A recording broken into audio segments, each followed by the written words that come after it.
The Big Time by Fritz Leiber. Chapter 1. When shall we three meet again, in thunder, lightning, or in rain? When the hurly-burly's done, when the battle's lost and won. Macbeth. Enter 3 hussars. My name is Greta Forzane. 29 and a party girl would describe me.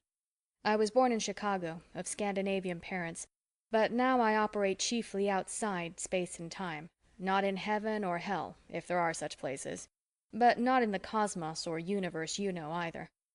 I'm not as romantically entrancing as the immortal film star who also bears my first name, but I have a rough and ready charm of my own. I need it, for my job is to nurse back to health and kid back to sanity soldiers badly roughed up in the biggest war going. This war is the Change War, a war of time travelers. In fact, our private name for being in this war is being on the big time. Our soldiers fight by going back to change the past, or even ahead to change the future, in ways to help our side win the final victory 1 billion or more years from now. A long killing business, believe me. You don't know about the Change War, but it's influencing your lives all the time, and maybe you've had hints of it without realizing. Have you ever worried about your memory because it doesn't seem to be bringing you exactly the same picture of the past from one day to the next? Have you ever been afraid that your personality was changing because of forces beyond your knowledge or control? Have you ever felt sure that sudden death was about to jump you from nowhere? Have you ever been scared of ghosts, not the storybook kind, but the billions of beings who were once so real and strong it's hard to believe they'll just sleep harmlessly forever? Have you ever wondered about those things you may call devils or demons, spirits able to range through all time and space, through the hot hearts of stars and the cold skeleton of space between the galaxies?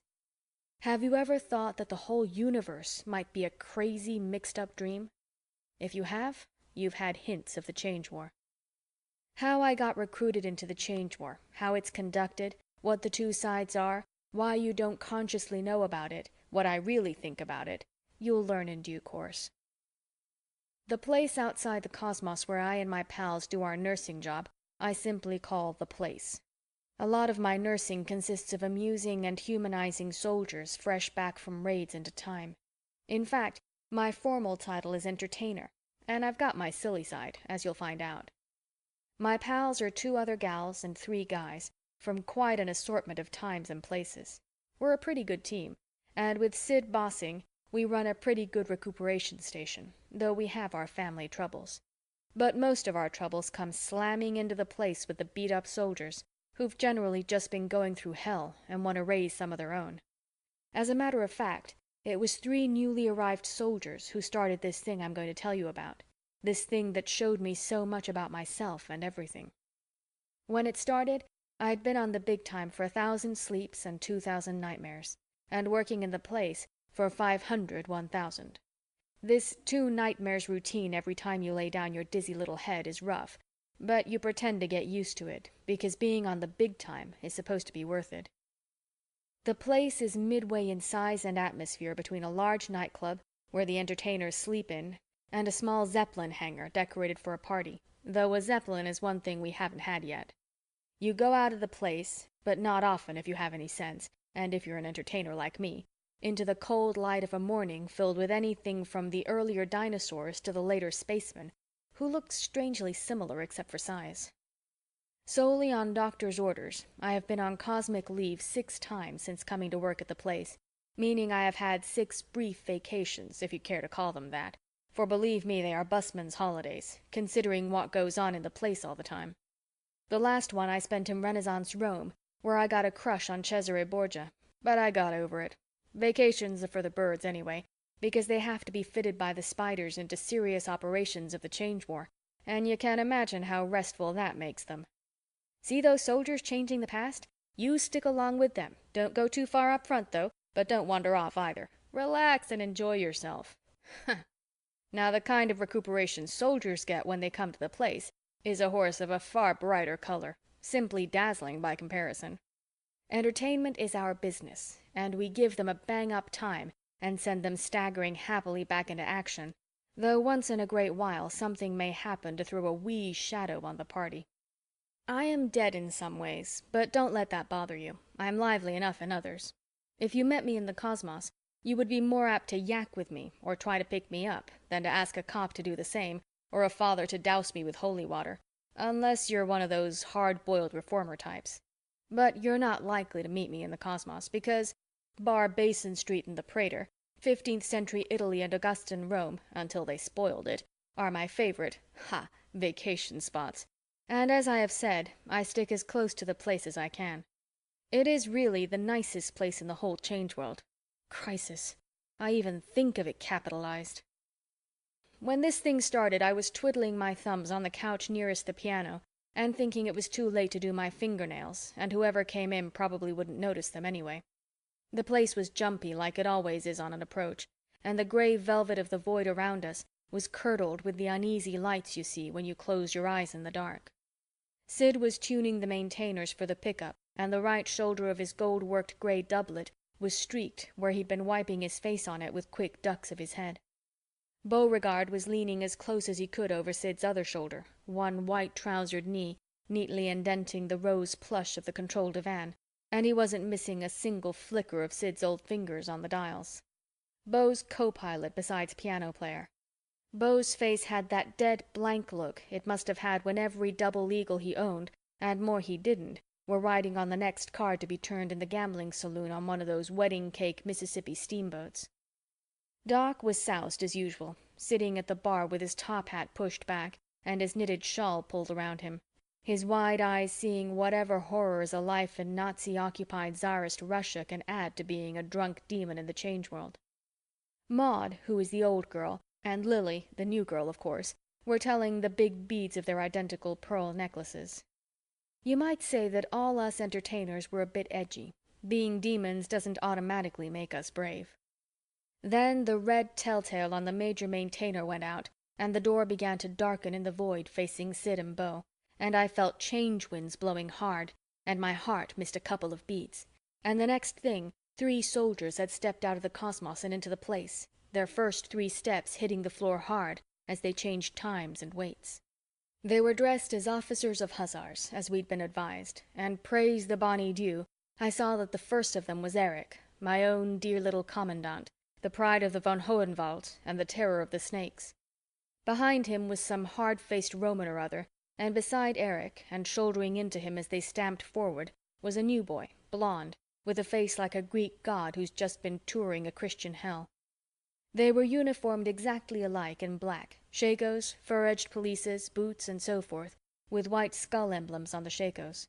The only difference between them was that Eric had a collar on his wrist, and the new boy had a black gauntleted glove on his left hand and was clenching the mate in it, his right hand being bare, like both of Eric's and the Romans.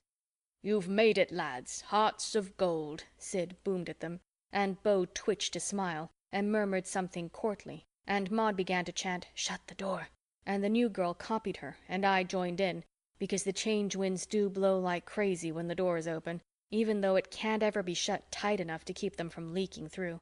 "Shut it before it blows wrinkles in our faces," Maud called in her gammon voice to break the ice, looking like a skinny teenager in the tight, knee-length frock she'd copied from the new girl. But the 3 soldiers weren't paying attention.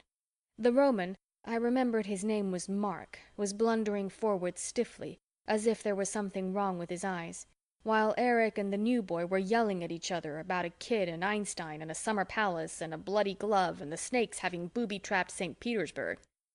Eric had that taut, sadistic smile he gets when he wants to hit me. The new boy was in a tearing rage. "Why'd you pull us out so bloody fast? We fair chewed the Nevsky Prospect to pieces galloping away." "Didn't you feel their stun guns, Dummkopf, when they sprung the trap? Too soon, Gott sei Dank," Eric demanded. "I did," the new boy told him. "Not enough to numb a cat. Why didn't you show us action?" "Shut up. I'm your leader. I'll show you action enough." "You won't. You're a filthy Nazi coward." "Weibischer Engländer." "Bloody Hun." "Schlange." The blonde lad knew enough German to understand that last crack. He threw back his sable-edged pelisse to clear his sword arm, and he swung away from Eric, which bumped him into Beau. At the first sign of the quarrel, Beau had raised himself from the divan as quickly and silently as a— no, I won't use that word— and slithered over to them. "Sirs, you forget yourselves," he said sharply, off balance, supporting himself on the new boy's upraised arm. "This is Sidney Lessingham's place of entertainment and recuperation. There are ladies—" With a contemptuous snarl, the new boy shoved him off and snatched with his bare hand for his saber. Beau reeled against the divan. It caught him in the shins, and he fell toward the Maintainers. Sid whisked them out of the way as if they were a couple of beach radios, simply nothing in the place is nailed down, and had them back on the coffee table before Beau hit the floor. Meanwhile, Erich had his saber out and had parried the new boy's first wild slash and lunged in return, and I heard the scream of steel and the rutch of his boot on the diamond-studded pavement. Beau rolled over and came up, pulling from the ruffles of his shirt bosom a derringer I knew was some other weapon in disguise, a stun gun or even an atropos. Besides scaring me damp for Erich and everybody, that brought me up short. Us entertainers' nerves must be getting as naked as the soldiers', probably starting when the Spiders canceled all cosmic leaves 20 sleeps back. Sid shot Beau his look of command, rapped out, "I'll handle this, you whoreson firebrand," and turned to the minor Maintainer. I noticed that the telltale on the Major was glowing a reassuring red again, and I found a moment to thank Mama Devi that the door was shut. Maud was jumping up and down, cheering I don't know which, nor did she, I bet, and the new girl was white, and I saw that the sabers were working more businesslike. Erich's flicked again, and came away from the blonde lad's cheek, spilling a couple of red drops. The blonde lad lunged fiercely, Erich jumped back, and the next moment they were both floating helplessly in the air, twisting like they had cramps. I realized quick enough that Sid had shut off gravity in the door and store sections of the place, leaving the rest of us firm on our feet in the refresher and surgery sectors. The place has sectional gravity to suit our extraterrestrial buddies. Those crazy ETs sometimes come whooping in for recuperation in very mixed batches. From his central position, Sid called out, kindly enough, but taking no nonsense, "All right, lads. You've had your fun. Now sheathe those swords." For a second or so, the two black hussars drifted and contorted. Erich laughed harshly and neatly obeyed. The commandant is used to freefall. The blonde lad had stopped writhing, hesitated while he glared upside down at Erich, and managed to get his saber into its scabbard, although he turned a slow somersault doing it. Then Sid switched on their gravity, slow enough so they wouldn't get sprained landing. Erich laughed, lightly this time, and stepped out briskly towards us. He stopped to clap the new boy firmly on the shoulder and look him in the face. "So now you get a good scar," he said. The other didn't pull away, but he didn't look up, and Erich came on. Sid was hurrying toward the new boy, and as he passed Erich, he wagged a finger at him and gaily said, "You rogue." Next thing, I was giving Erich my man your home hug, and he was kissing me and cracking my ribs and saying Liebchen, Doppchen, which was fine with me, because I do love him, and I'm a good lover and as much a doubleganger as he is. We had just pulled back from each other to get a breath, his blue eyes looked so sweet in his worn face, when there was a thud behind us. With the snapping of the tension, Doc had fallen off his bar stool, and his top hat was over his eyes. As we turned to chuckle at him, Maud squeaked, and we saw that the Roman had walked straight up against the void and was marching along there steadily without gaining a foot, like it does happen, his black uniform melting into that inside-your-head gray. Maud and Beau rushed over to fish him back, which can be tricky. The thin gambler was all courtly efficiency again. Sid supervised from a distance. "What's wrong with him?" I asked Erich. He shrugged. "Overdue for change shock, and he was nearest the stun guns. His horse almost threw him. Mein Gott, you should have seen St. Petersburg, Liebchen. The Nevsky Prospect, the canals flying by like reception carpets of blue sky, a cavalry troop in blue and gold that blundered across our escape, fine women in furs and ostrich plumes, a monk with a big tripod and his head under a hood. It gave me the horrors, seeing all those zombies flashing past and staring at me in that sick, unawakened way they have, and knowing that some of them, say the photographer, might be snakes." Our side in the Change War is the Spiders, the other side is the Snakes, though all of us, Spiders and Snakes alike, are doublegangers and demons too, because we're cut out of our lifelines in the cosmos. Your lifeline is all of you from birth to death. We're doppelgangers because we can operate both in the cosmos and outside of it, and demons because we act reasonably alive while doing so, which the ghosts don't. Entertainers and soldiers are all demon doppelgangers, whichever side they're on, though they say the snake places are simply ghastly. Zombies are dead people whose lifelines lie in the so-called past. What were you doing in St. Petersburg before the ambush? I asked Eric. That is, if you can talk about it. Why not? We were kidnapping the infant Einstein back from the snakes in 1883.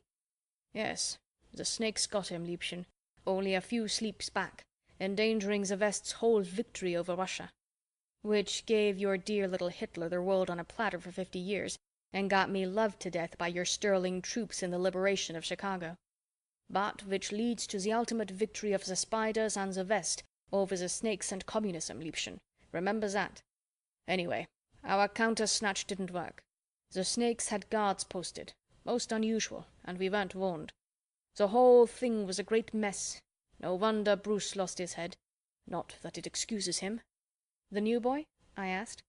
Sid hadn't got to him, and he was still standing with hooded eyes where Eric had left him, a dark pillar of shame and rage. Yeah, a lieutenant from World War I, an Englishman. I gathered that, I told Eric. Is he really effeminate? Weibischer? He smiled. I had to call him something when he said I was a coward. He'll make a fine soldier, only needs a little more shaping. You men are so original when you spat. I lowered my voice. But you shouldn't have gone on and called him a snake, Eric mine. Schlange. The smile got crooked. Who knows about any of us?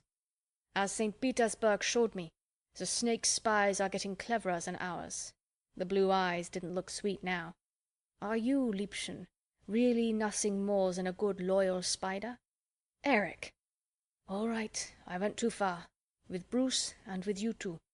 We're all hacked these days, riding with one leg over the breaking edge. Maud and Beau were supporting the Roman to a couch, Maud taking most of his weight, with Sid still supervising, and the new boy still sulking by himself. The new girl should have been with him, of course, but I couldn't see her anywhere, and I decided she was probably having a nervous breakdown in the refresher, the little jerk. The Roman looks pretty bad, Eric, I said. Ah, Mark's tough. Got virtue, as his people say. And our little starship girl will bring him back to life, if anybody can. And if you call this living, I filled in dutifully. He was right. Maud had 50-odd years of psychomedical experience, 23rd century at that. It should have been Doc's job, but that was 50 drunks back. Maud and Mark, that will be an interesting experiment, Eric said. Reminiscent of Goering's with the frozen men and the naked gypsy girls. You are a filthy Nazi. She'll be using electrophoresis and deep suggestion if I know anything. How will you be able to know anything, Liebchen, if she switches on the couch curtains, as I perceive she is preparing to do? Filthy Nazi, I said and meant. Precisely. He clicked his heels and bowed a millimeter. Erich Friedrich von Hohenwald, Oberleutnant, in the army of the Third Reich. Fell at Narvik, where he was recruited by the Spiders. Lifeline lengthened by a big change after his first death, and at latest report, Commandant of Toronto, where he maintains extensive baby farms, to provide himself with breakfast meat, if you believe the handbills of the voyageurs underground. At your service. Oh, Eric, it's all so lousy, I said, touching his hand, reminded that he was one of the unfortunates resurrected from a point in their lifelines well before their deaths. In his case, because the date of his death had been shifted forward by a big change after his resurrection. And as every demon finds out, if he can't imagine it beforehand, it is pure hell to remember your future, and the shorter the time between your resurrection and your death back in the cosmos, the better. Mine, bless Babedin, was only an action-packed 10 minutes on North Clark Street. Eric put his other hand lightly over mine. Fortunes of the change war, Liebchen. At least I'm a soldier, and sometimes assigned to future operations. So why we should have this monomania about our future personalities back there, I don't know. Mine is a stupid oberst, thin as paper, and frightfully indignant as the voyageurs. But it helps me a little if I see him in perspective, and at least I get back to the cosmos pretty regularly, Gott sei Dank. So I'm better off than you entertainers. I didn't say aloud that a changing cosmos is worse than none, but I found myself sending a prayer to the bonny dew for my father's repose, that the change winds would blow lightly across the lifeline of Anton A. Forzane, professor of physiology, born in Norway and buried in Chicago. Woodlawn Cemetery is a nice gray spot. That's all right, Eric, I said. We entertainers got mittens too. He scowled around at me suspiciously, as if he were wondering whether I had all my buttons on. Mittens? He said. What do you mean? I am not wearing any. Are you trying to say something about Bruce's gloves? Which, incidentally, seemed to annoy him for some reason. No, seriously, Greta. Why do you entertainers need mittens? Because we get cold feet sometimes. At least I do. Got mittens, as I say. A sickly light dawned in his Prussian puss. He muttered, Gott mittens, Gott mit uns, God with us, and roared softly, Greta, I don't know how I put up with you, the way you murder a great language for cheap laughs. You've got to take me as I am, I told him, mittens and all, thank the bonny dew, and hastily explained, that's French, le bon Dieu, the good God, don't hit me. I'm not going to tell you any more of my secrets. He laughed feebly like he was dying. Cheer up, I said. I won't be here forever, and there are worse places than the place. He nodded grudgingly, looking around. You know what, Greta? If you'll promise not to make some dreadful joke out of it. On operations, I pretend I'll soon be going backstage to court the world-famous ballerina, Greta Forzane. He was right about the backstage part. The place is a regular theater in the round, with the void for an audience. The void's gray hardly disturbed by the screens masking surgery, refresher and stores. Between the last two are the bar and kitchen and Beau's piano. Between surgery and the sector where the door usually appears are the shelves and taborets of the art gallery. The control divan is stage center. Spaced around at a fair distance are 6 big low couches, one with its curtains now shooting up into the gray, and a few small tables. It is like a ballet set, and the crazy costumes and characters that turn up don't ruin the illusion. By no means. Diaghilev would have hired most of them for the Ballet Russe on first sight, without even asking them whether they could keep time to music. Chapter 2. Last week in Babylon, last night in Rome. Hodgson. A right-hand glove. Beau had gone behind the bar and was talking quietly at Doc, but with his eyes elsewhere, looking very sallow and professional in his white, and I thought, damn Bala, I'm in the French Quarter. I couldn't see the new girl. Sid was at last getting to the new boy after the fuss about Mark. He threw me a sign and I started over with Eric in tow. Welcome, sweet lad. Sidney Lessingham's your host, and a fellow Englishman. Born in King's Lynn, 1564, schooled at Cambridge, but London was the life and death of me, though I outlasted Bessie, Jimmy, Charlie, and Ollie almost. And what a life! By turns a clerk, a spy, a bawd, the two trades are hand in glove, a poet of no account, a beggar, and a peddler of resurrection tracts. Beau Lassiter, our throats are tinder. At the word poet, the new boy looked up, but resentfully, as if he had been tricked into it. And to spare your throat for drinking, sweet gallant, I'll be so bold as to guess and answer one of your questions, Sid rattled on. Yes, I knew Will Shakespeare. We were of an age, and he was such a modest, mind-your-business rogue that we all wondered whether he really did write those plays. Your pardon, Faith, but that scratch might be looked to. Then I saw that the new girl hadn't lost her head, but gone to surgery, for a first aid tray. She reached a swab toward the new boy's sticky cheek, saying rather shrilly, "If I might." Her timing was bad. Sid's last words and Eric's approach had darkened the look in the young soldier's face, and he angrily swept her arm aside without even glancing at her. Eric squeezed my arm. The tray clattered to the floor, and one of the drinks that Beau was bringing almost followed it. Ever since the new girl's arrival, Beau had been figuring that she was his responsibility, though I don't think the two of them had reached an agreement yet. Beau was especially set on it because I was thick with Sid at the time and Maud with Doc, she loving tough cases. "Easy now, lad, an you love me," Sid thundered, again shooting Beau the hold-it look. "She's just a poor pagan trying to comfort you. Swallow your bile, you black villain, and perchance it will turn to poetry. Ah, did I touch you there? Confess, you are a poet.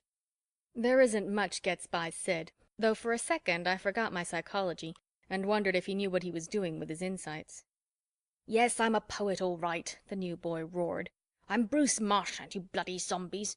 I'm a poet in a world where even the lines of the King James and your precious Will, whom you use for laughs, aren't safe from snake slime and the spider's dirty legs. Changing our history, stealing our certainties, claiming to be so blasted all-knowing and best-intentioned and efficient, and what does it lead to? This bloody SI glove." He held up his black-gloved left hand, which still held the mate, and he shook it. What's wrong with the spider-issue gauntlet, Heart of Gold? Sid demanded. And you love us, tell us. While Eric laughed, Consider yourself lucky, comrade. Mark and I didn't draw any gloves at all. "What's wrong with it?" Bruce yelled. "The bloody things are both lefts!" He slammed it down on the floor.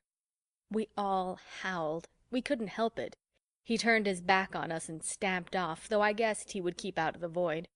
Eric squeezed my arm and said between gasps, "Mein Gott, Liebchen, what have I always told you about soldiers? The bigger the gripe, the smaller the cause. It is infallible." One of us didn't laugh. Ever since the new girl heard the name Bruce Marchant, she'd had a look in her eyes like she'd been given the sacrament. I was glad she'd got interested in something, because she'd been pretty much of a snoot and a wet blanket up until now, although she'd come to the place with the recommendation of having been a real whoopee girl in London and New York in the 20s.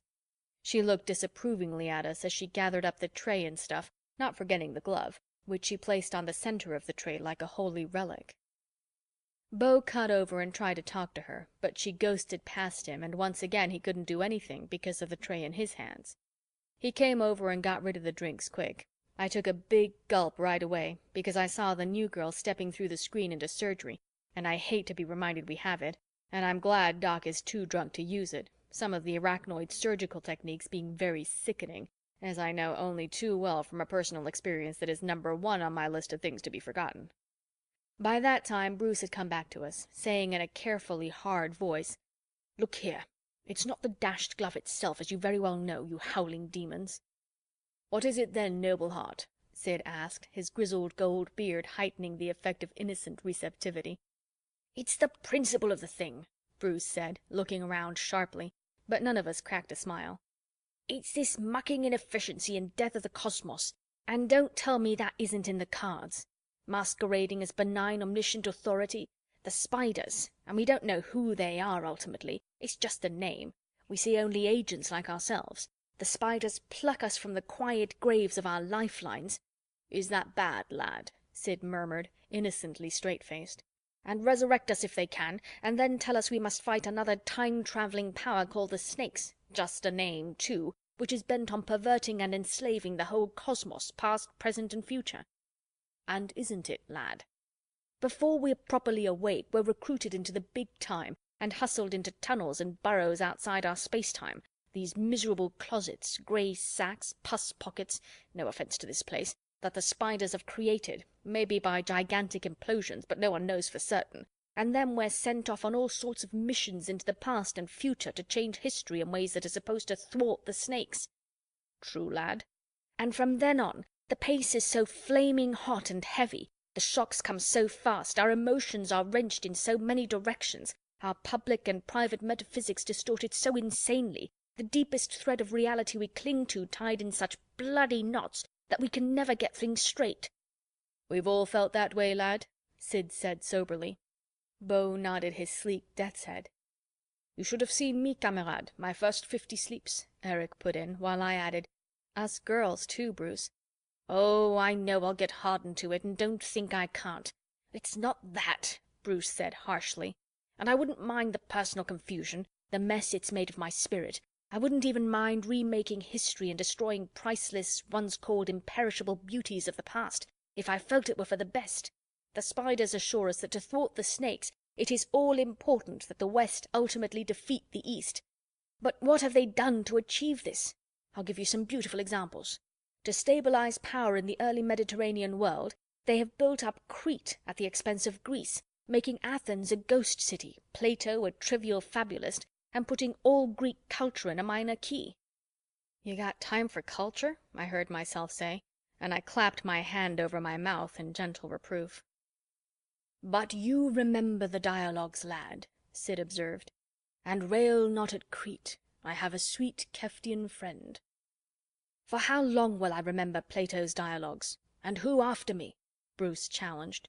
Here's another. The Spiders want Rome powerful, and to date they've helped Rome so much that she collapses in a blaze of German and Parthian invasions a few years after the death of Julius Caesar. This time it was Beau who butted in. Most everybody in the place loves these bull sessions. You omit to mention, sir, that Rome's newest downfall is directly due to the unholy triple alliance the Snakes have fomented between the Eastern classical world, Mohammedanized Christianity, and Marxist communism, trying to pass the torch of power futurewards by way of Byzantium and the Eastern Church without ever letting it pass into the hands of the Spider West. That, sir, is the Snake's 3,000-year plan which we are fighting against, striving to revive Rome's glories. Striving is the word for it, Bruce snapped. Here's yet another example. To beat Russia, the Spiders kept England and America out of World War II, thereby ensuring a German invasion of the New World and creating a Nazi empire stretching from the salt mines of Siberia to the plantations of Iowa, from Nizhny Novgorod to Kansas City. He stopped, and my short hairs prickled. Behind me someone was chanting in a weird, spiritless voice, like footsteps in hard snow. Salz, Salz, bringe Salz, kein Peitsch, gnädige Herren, Salz, Salz, Salz. I turned, and there was Doc waltzing toward us with tiny little steps, bent over so low that the ends of his shawl touched the floor, his head crooked up sideways and looking through us. I knew then, but Eric translated softly. Salt, salt, I bring salt. No whip, merciful sirs. He is speaking to my countrymen in their language. Doc had spent his last months in a Nazi-operated salt mine. He saw us and got up, straightening his top hat very carefully. He frowned hard while my heart thumped half a dozen times. Then his face slackened. He shrugged his shoulders and muttered, Nishevo. And it does not matter, sir, Beau translated, but directing his remark at Bruce. True.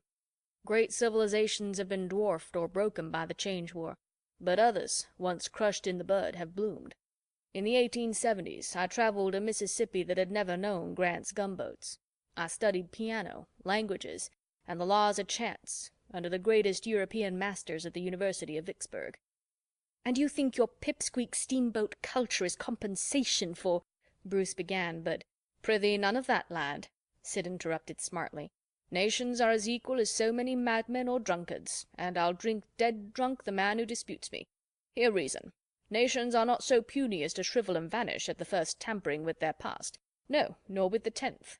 Nations are monsters, boy, with guts of iron and nerves of brass. Waste not your pity on them.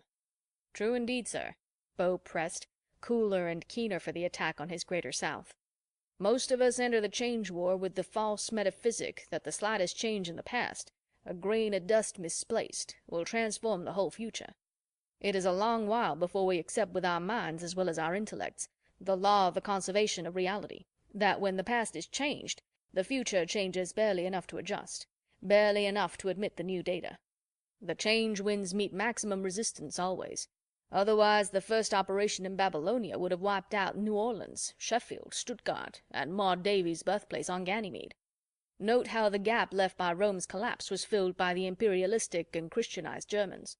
Only an expert demon historian can tell the difference in most ages between the former Latin and the present Gothic Catholic Church. As you yourself, sir, said of Greece, it is as if an old melody were shifted into a slightly different key. In the wake of a big change, cultures and individuals are transposed, it's true. Yet in the main they continue much as they were, except for the usual scattering of unfortunate but statistically meaningless accidents. All right, you bloody savants. Maybe I pushed my point too far, Bruce growled. But if you want variety, give a thought to the rotten methods we use in our wonderful Change War. Poisoning Churchill and Cleopatra, kidnapping Einstein when he's a baby. The Snakes did it first, I reminded him. Yes, and we copied them. How resourceful does that make us? He retorted, arguing like a woman. If we need Einstein, why don't we resurrect him? Deal with him as a man. Beau said, serving his culture in slightly thicker slices, "Pardonnez-moi, but when you have enjoyed your status as a double-ganger a soupçon longer, you will understand that great men can rarely be resurrected. Their beings are too crystallized, sir, their lifelines too tough." Pardon me, but I think that's rot. I believe that most great men refuse to make the bargain with the snakes, or with us spiders either. They scorn resurrection at the price demanded.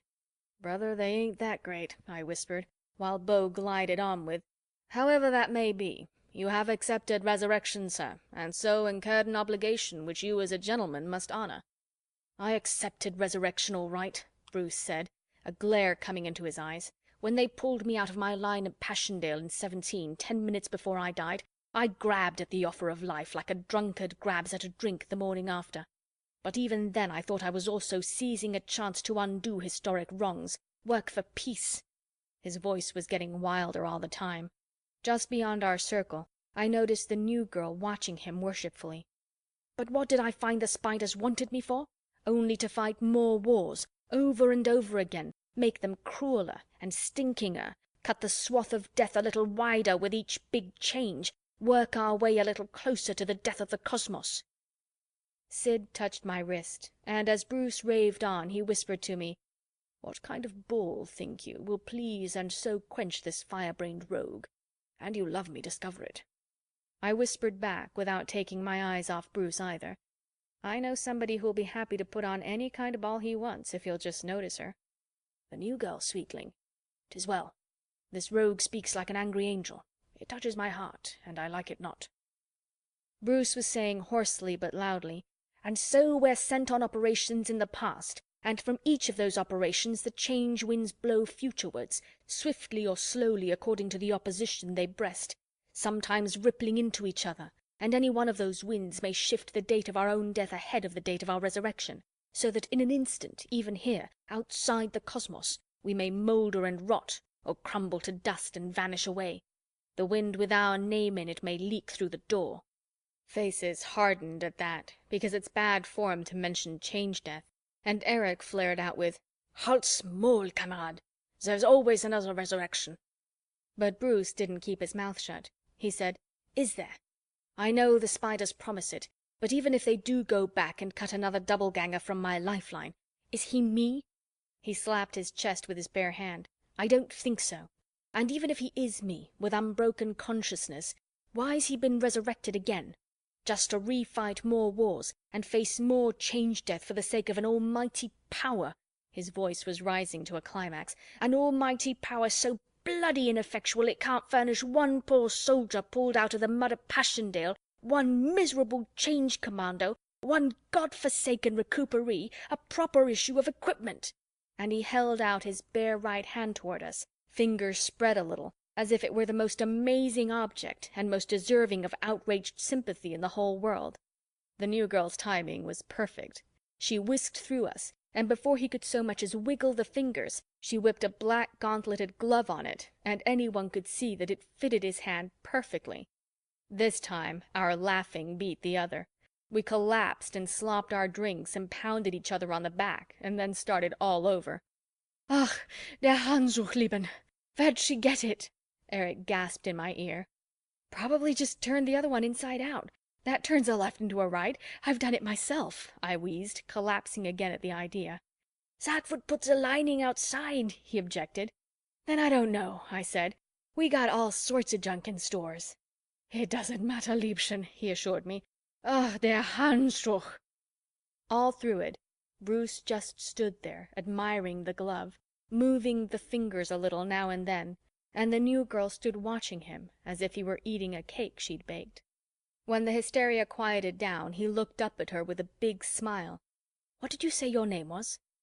"Lily," she said, and believe you me, she was Lily to me even in my thoughts from then on, for the way she'd handled that lunatic.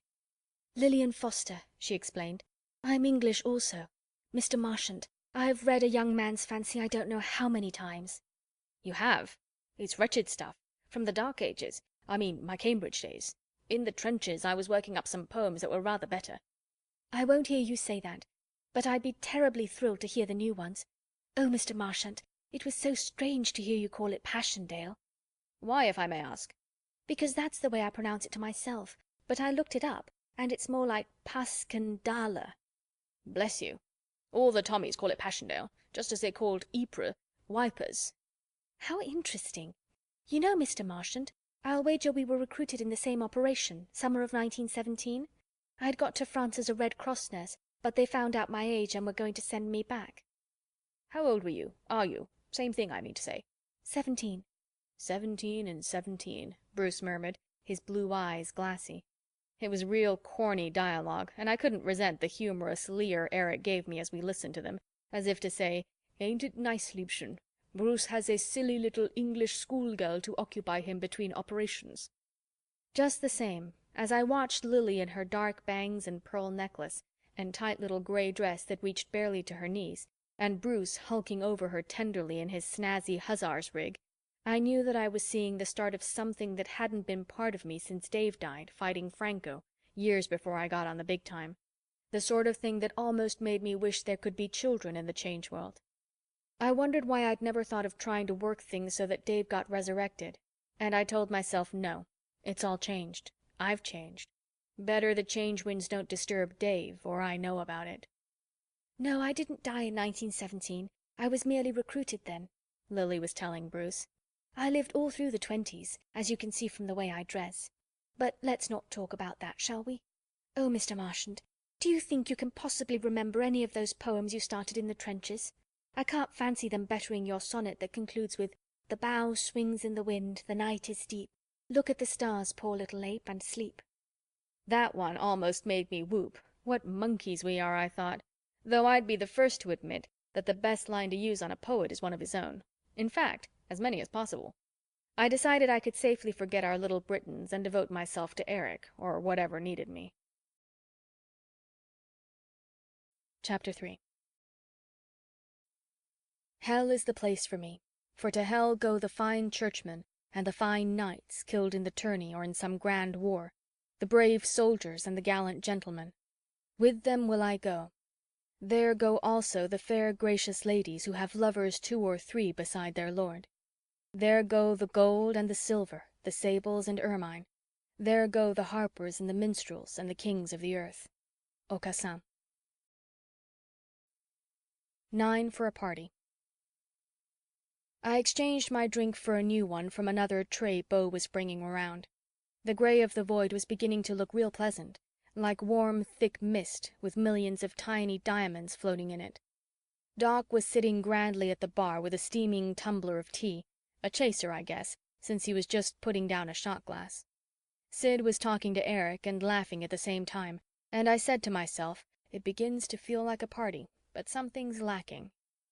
It wasn't anything to do with the Major Maintainer. Its telltale was glowing a steady red, like a nice little home fire amid the tight cluster of dials that included all the controls except the lonely and frightening introversion switch that was never touched. Then Maud's couch curtains winked out, and there were she and the Roman sitting quietly side by side. He looked down at his shiny boots and the rest of his black duds like he was just waking up and couldn't believe it all, and he said, "Omnia mutantur, nos et mutamur in illis."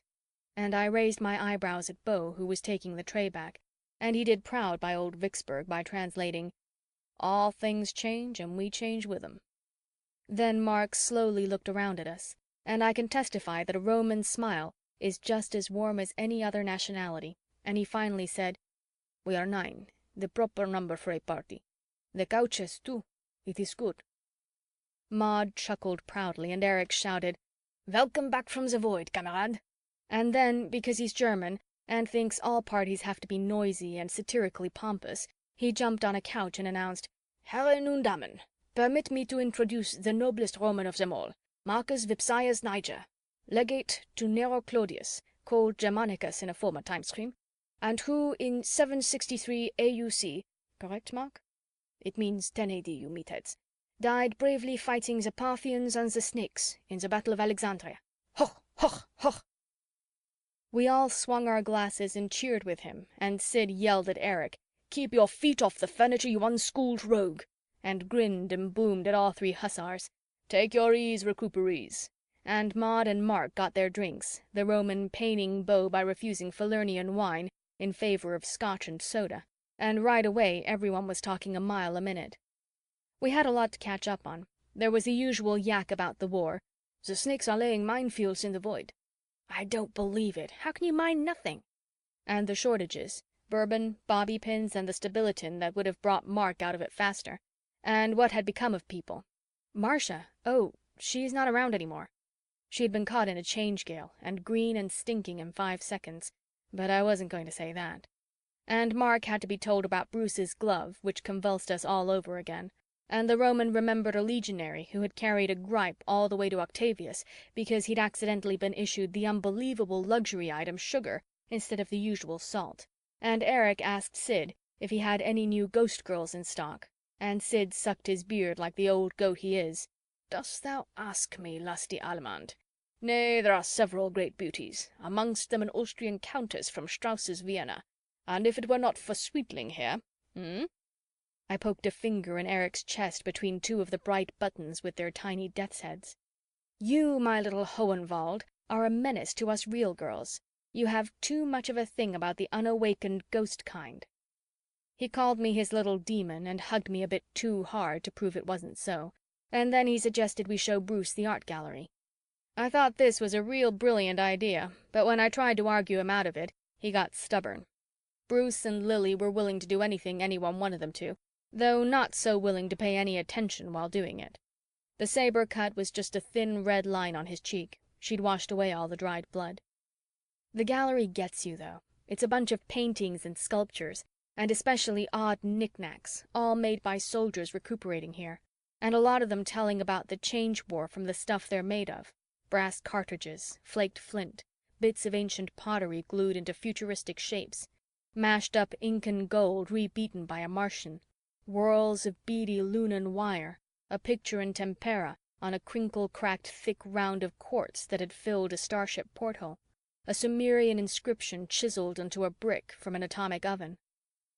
There are a lot of things in the gallery, and I can always find some I haven't ever seen before. It gets you, as I say, thinking about the guys that made them and their thoughts and the far times and places they came from. And sometimes when I'm feeling low, I'll come and look at them, so I'll feel still lower and get inspired to kick myself back into a good temper. It's the only history of the place there is, and it doesn't change a great deal, because the things in it and the feelings that went into them resist the change winds better than anything else. Right now, Eric's witty lecture was bouncing off the big ears I hide under my page boy bob, and I was thinking how awful it is that for us there's not only change, but change.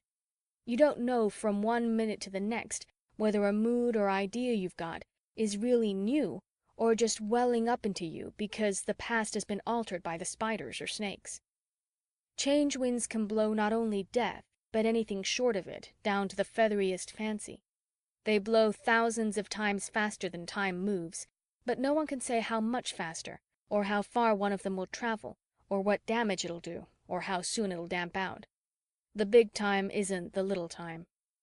And then, of course, for the demons, there's the fear that our personality will just fade, and someone else climb into the driver's seat, and us not even know. Of course, we demons are supposed to be able to remember through change, and in spite of it. That's why we are demons, and not ghosts like the other doublegangers, or merely zombies or unborn, and nothing more. And as Beau truly said, there aren't any great men among us, and blamed few of the masses either. We're a rare sort of people, and that's why the spiders have to recruit us where they find us, without caring about our previous knowledge and background.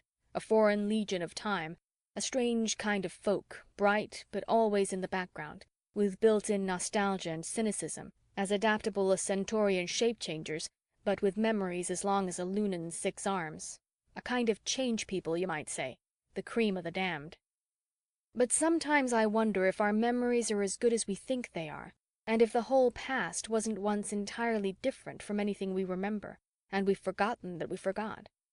As I say, the gallery gets you feeling real low, and so now I said to myself, back to your lousy little commandant, kid, and gave myself a stiff boot. Eric was holding up a green bowl with gold dolphins or spaceships on it and saying, "And to my mind this proves that Etruscan art is derived from Egyptian. Don't you agree, Bruce?"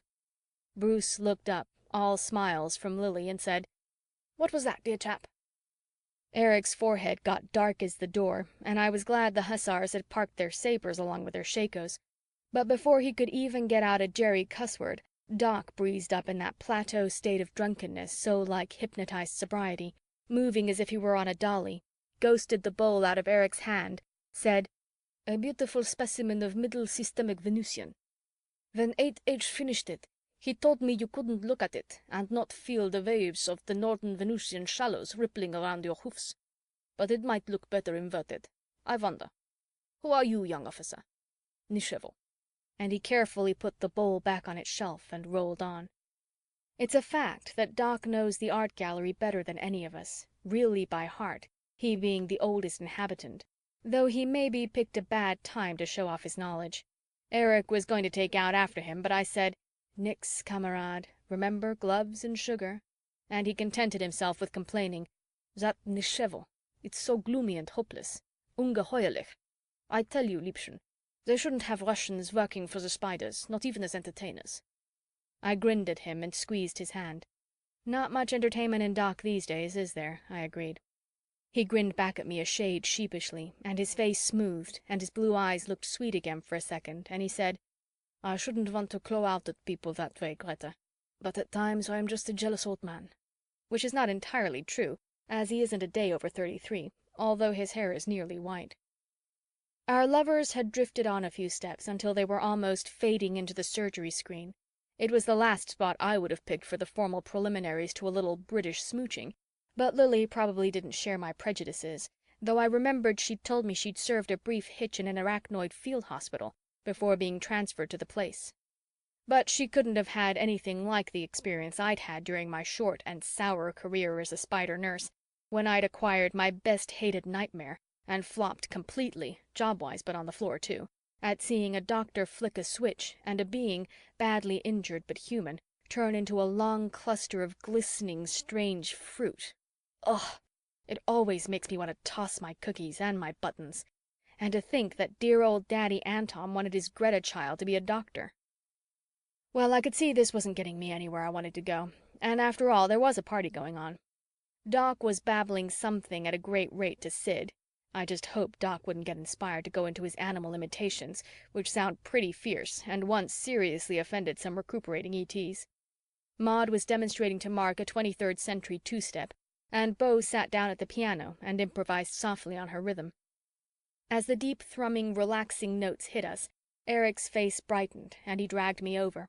Pleasantly soon I had my feet off the diamond rough floor, which we don't carpet because most of the ETs, the dear boys, like it hard, and I was shouldering back deep into the couch nearest the piano, with cushions all around me and a fresh drink in my hand, while my Nazi boyfriend was getting ready to discharge his Weltschmerz as song, which didn't alarm me too much, as his baritone is passable. Things felt real good, like the Maintainer was just idling to keep the place in existence and moored to the cosmos, not exerting itself at all, or at most taking an occasional lazy paddle stroke. At times, the place's loneliness can be happy and comfortable. Then Beau raised an eyebrow at Eric, who nodded, and next thing, they were launched into a song we all know, though I've never found out where it originally came from. This time it made me think of Lily, and I wondered why, and why it's a tradition at recuperation stations to call the new girl Lily, though in this case it happened to be her real name. Standing in the doorway just outside of space, winds of change blow round you but don't touch your face. You smile as you whisper tenderly, "Please cross to me, recuperee. The operation's over. Come in and close the door." Chapter 4. De Bailace, Fresca, Mrs. Camel, world beyond the circuit of the shuddering bear in fractured atoms. Eliot. SOS from nowhere. I realized the piano had deserted Eric, and I cranked my head up and saw Beau, Maud, and Sid streaking for the control divan. The Major Maintainer was blinking emergency green, and fast. But the code was plain enough for even me to recognize the spider distress call, and for a second I felt just sick. Then Eric blew out his reserve breath in the middle of door, and I gave myself another of those helpful mental boots at the base of the spine, and we hurried after them toward the center of the place along with Mark. The blinks faded as we got there, and Sid told us not to move because we were making shadows. He glued an eye to the telltale, and we held still as statues as he caressed the dials like he was making love. One sensitive hand flicked out past the introversion switch over to the minor maintainer, and right away the place was dark as your soul, and there was nothing for me but Eric's arm and the knowledge that Sid was nursing a green light I couldn't even see, although my eyes had plenty time to accommodate. Then the green light finally came back very slowly, and I could see the dear, reliable old face, the green-gold beard making him look like a merman. And then the telltale flared bright, and Sid flicked on the place lights, and I leaned back. That nails them, lads, whoever and whenever they may be. Get ready for a pickup. Beau, who was closest, of course, looked at him sharply. Sid shrugged uneasily. Meseemed at first it was from our own globe 1,000 years before our Lord, but that indication flickered and faded like witchfire. As it is, the call comes from something smaller than the place, and certes adrift from the cosmos. Meseemed too at one point I knew the fist of the caller, an Antipodean atomicist named Benson Carter, but that likewise changed. Beau said, We're not in the right phase of the cosmos plays' rhythm for a pickup, are we, sir?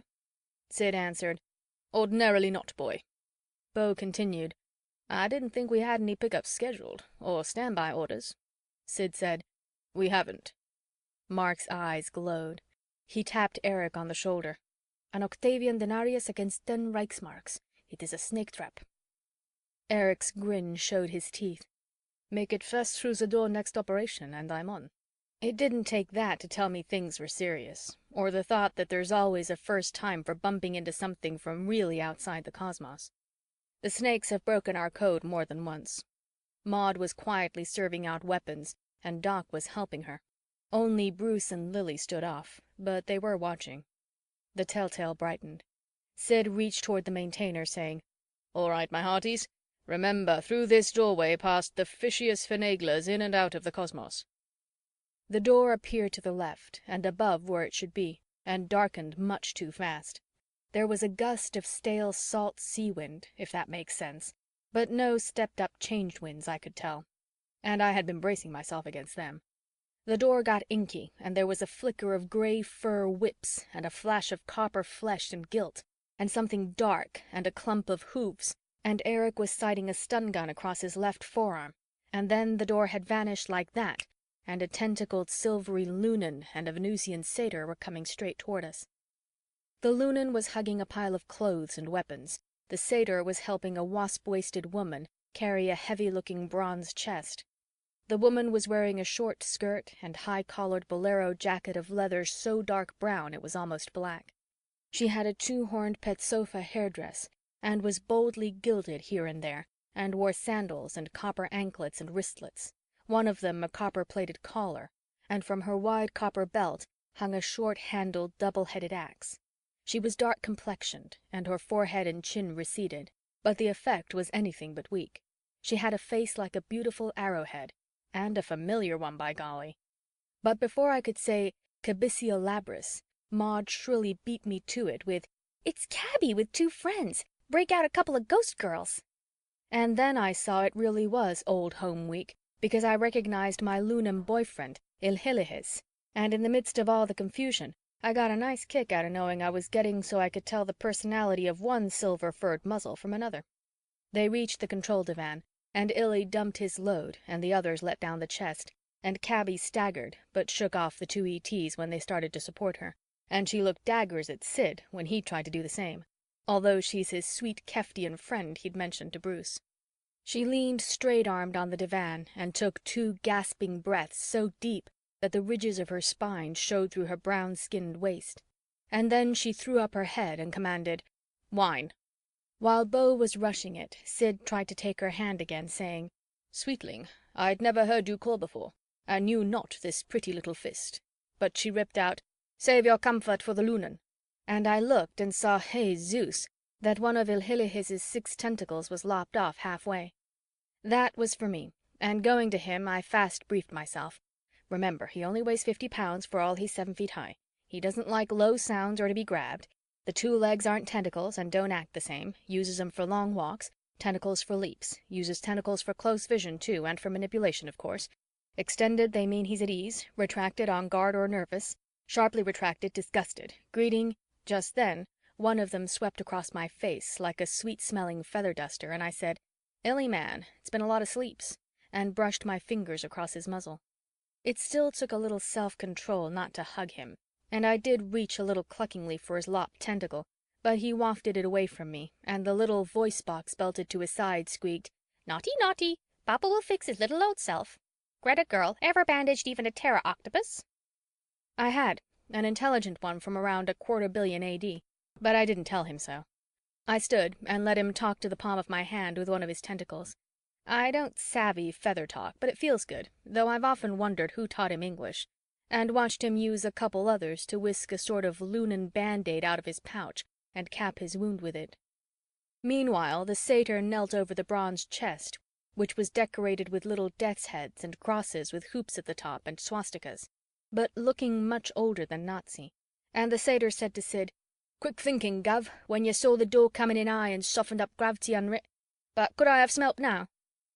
Sid touched the minor maintainer, and we all got very light, and my stomach did a flip-flop while the satyr piled on the chest the clothes and weapons that Illy had been carrying, and pranced off with it all and carefully put it down at the end of the bar. I decided the satyr's English instructor must have been quite a character, too. Wish I'd met him. Her. It. Sid thought to ask Illy if he wanted moon normal gravity in one sector, but my boy likes to mix, and being such a lightweight, Earth normal gravity doesn't bother him. As he said to me once, "Would Jovian gravity bother a beetle, Greta girl?" I asked Illy about the satyr, and he squeaked that his name was Sevensea, and that he'd never met him before this operation. I knew the satyrs were from 1,000,000,000 years in the future, just as the loonies were from 1,000,000,000 in the past, and I thought, Creasidus, but it must have been a real big or emergency-like operation to have the Spiders using those two for it, with 2,000,000,000 years between them. A time difference that gives you a feeling of awe for a second, you know? I started to ask Illy about it, but just then Beau came scampering back from the bar with a big red and black earthenware goblet of wine. We try to keep a variety of drinking tools in stock so folks will feel more at home. Cabby grabbed it from him and drained most of it in one swallow, and then smashed it on the floor. She does things like that, though Sid's tried to teach her better. Then she stared at what she was thinking about until the white showed all around her eyes and her lips pulled way back from her teeth, and she looked a lot less human than the two ETs, just like a fury. Only a time traveler knows how like the wild murals and engravings of them some of the ancients can look. My hair stood up at the screech she let out. She smashed a fist into the divan and cried, "Goddess, must I see Crete destroyed, revived, and now destroyed again? It is too much for your servant." Personally, I thought she could stand anything. There was a rush of questions at what she said about Crete. I asked one of them, for the news certainly frightened me, but she shot up her arm straight for silence and took a deep breath and began. "In the balance hung the battle. Rowing like black centipedes, the Dorian hulks bore down on our outnumbered ships. On the bright beach, masked by rocks, Sevensea and I stood by the needle gun, ready to give the black hulls silent wounds. Beside us was Ilhilihis, suited as a sea monster. But then I saw she wasn't altogether the Iron Babe, for her voice broke and she started to shake and to sob rackingly, although her face was still a mask of rage, and she threw up the wine. Sid stepped in and made her stop, which I think he'd been wanting to do all along. Chapter 5. Whenever I take up a newspaper and read it, I fancy I see ghosts creeping between the lines. There must be ghosts all over the world. They must be as countless as the grains of the sands, it seems to me. Ibsen. Sid insists on ghost girls. My Elizabethan boyfriend put his fists on his hips and laid down the law to us as if we were a lot of nervous children who'd been playing too hard. "Look you, masters, this is a recuperation station, and I am running it as such. A plague of all operations. I care not if the frame of things disjoints, and the whole change world goes to ruin, but you, warrior maid, are going to rest and drink more wine slowly before you tell your tale. And your colleagues are going to be properly companioned. No questions, anyone. Beau, and you love us, give us a lively tune." Cabby relaxed a little and let him put his hand carefully against her back in token of support, and she said grudgingly, "All right, Fat Belly." Then, so help to the tune of the Muskrat Ramble, which I'd taught Beau, we got girls for those two ETs, and everybody properly paired up. Right here, I want to point out that a lot of the things they say in the Change World about recuperation stations simply aren't so, and anyway, they always leave out 9/10 of it. The soldiers that come through the door are looking for a good time, sure, but they're hurt real bad too, every one of them, deep down in their minds and hearts, if not always in their bodies, or so you can see right away. Believe me, a temporal operation is no joke, and to start with, there isn't one person in 100 who can endure to be cut from his lifeline and become a really wide-awake doubleganger, a demon, that is, let alone a soldier. What does a badly hurt and mixed-up creature need who's been fighting hard? One individual to look out for him and feel for him and patch him up. And it helps if the one is of the opposite sex. That's something that goes beyond species. There's your basis for the place, and the wild way it goes about its work, and also for most other recuperation stations or entertainment spots. The name entertainer can be misleading, but I like it. She's got to be a lot more than a good party girl, or boy, though she's got to be that too. She's got to be a nurse and a psychologist and an actress and a mother and a practical ethnologist and a lot of things with longer names, and a reliable friend. None of us are all those things perfectly, or even near it. We just try. But when the call comes, entertainers have to forget grudges and gripes and envies and jealousies and remember they're lively people with sharp emotions, because there isn't any time then for anything but help and don't ask who. And deep inside her, a good entertainer doesn't care who. Take the way it shaped up this time. It was pretty clear to me I ought to shift to Illy, although I wasn't quite easy in my mind about leaving Eric, because the Lunan was a long time from home, and after all, Eric was among anthropoids. Illihilis needed someone who was simpatico. I like Illy, and not just because he's a sort of tall cross between a spider monkey and a Persian cat, though that is a handsome combo when you come to think of it. I like him for himself. So when he came in all lopped and shaky after a mean operation, I was the right person to look out for him. Now I've made my little speech and know-nothings in the Change World can go on making their bum jokes. But I ask you, how could an arrangement between Illy and me be anything but platonic? We might have some octopoid girls and nymphs in stock. Sid couldn't be sure until he checked. But Illihilis and Sevensee voted for real people, and I knew Sid saw it their way. Maud squeezed Mark's hand and tripped over to Sevensee. "Those are sharp hoofs you got, man." She's picked up some of my language, like she has everything else. Though Beau did frown over his shoulder at Lily from the piano, maybe to argue that she ought to take on the ET, as Mark had been a real casualty and could use live nursing. But it was plain as day to anybody but Beau that Bruce and Lily were a big thing and the last to be disturbed. Eric acted stiffly hurt at losing me, but I knew he wasn't. He thinks he has a great technique with ghost girls, and he likes to show it off. And he really is pretty slick at it, if you go for that sort of thing. And yang my yin, who doesn't at times? And when Sid formally wafted the Countess out of stores, a real blonde stunner in a white satin hobble skirt with a white egret swaying up from her tiny hat, way ahead of Maud and Lily and me when it came to looks, though transparent as cigarette smoke, and when Eric clicked his heels and bowed over her hand, and proudly conducted her to a couch, black Svengali to her trilby, and started to German talk some life into her with much head-cocking and toothy smiling and a flow of witty flattery, and when she began to flirt back and the dream look in her eyes sharpened hungrily and focused on him, well, then I knew that Eric was happy and felt he was doing proud by the Reichswehr. No, my little commandant wasn't worrying me on that score. Mark had drawn a Greek hetera name of Phryne. I suppose not the one who maybe still does the famous courtroom striptease back in Athens, and he was waking her up with little sips of his scotch and soda, though from some looks he'd flashed, I got the idea Cabby was the kid he really went for. Sid was coaxing the fighting gal to take some high-energy bread and olives along with the wine, and for a wonder, Doc seemed to be carrying on an animated and rational conversation with Sevensee and Maud, maybe comparing notes on the northern Venusian shallows, and Beau had got on to Panther Rag, and Bruce and Lily were leaning on the piano, smiling very appreciatively, but talking to each other a mile a minute.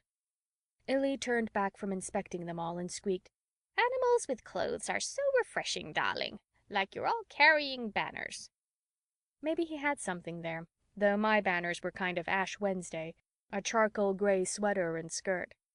He looked at my mouth with a tentacle to see how I was smiling, and he squeaked softly, "Do I seem dull and commonplace to you, Greta girl, because I haven't got banners? Just another zombie from 1,000,000 years in your past, as gray and lifeless as Luna is today, not as when she was a real dreamy sister planet simply bursting with air and water and feather forests. Or am I as strangely interesting to you as you are to me, girl from 1,000,000,000 years in my future?" "Illy, you're sweet," I told him, giving him a little pat. I noticed his fur was still vibrating nervously, and I decided the heck with Sid's orders. I'm going to pump him about what he was doing with Cabby and the satyr. Couldn't have him 1,000,000,000 years from home and bottled up, too. Besides, I was curious. Chapter 6. Maiden, nymph, and mother are the eternal royal trinity of the island, and the goddess who was worshipped there in each of these aspects, as new moon, full moon, and old moon, is the sovereign deity. Graves. Crete, circa 1300 BC.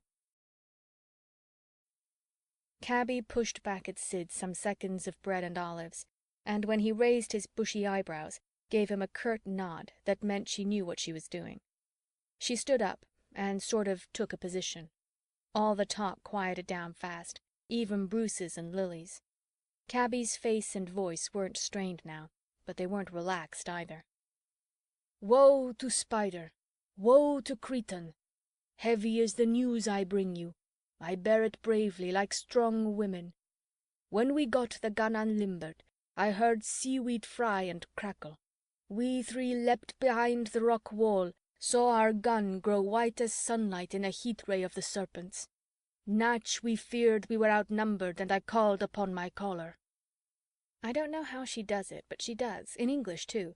That is, when she figures she's got something important to report, and maybe she needs a little time to get ready. Beau claims that all the ancients fit their thoughts into measured lines as naturally as we pick a word that will do, but I'm not sure how good the Vicksburg language department is. Though why I should wonder about things like that when I've got Cabby spouting the stuff right in front of me, I don't know. "But I didn't die there, kiddos. I still hoped to hurt the Greek ships, maybe with the Snake's own heat gun. So I quick tried to outflank them.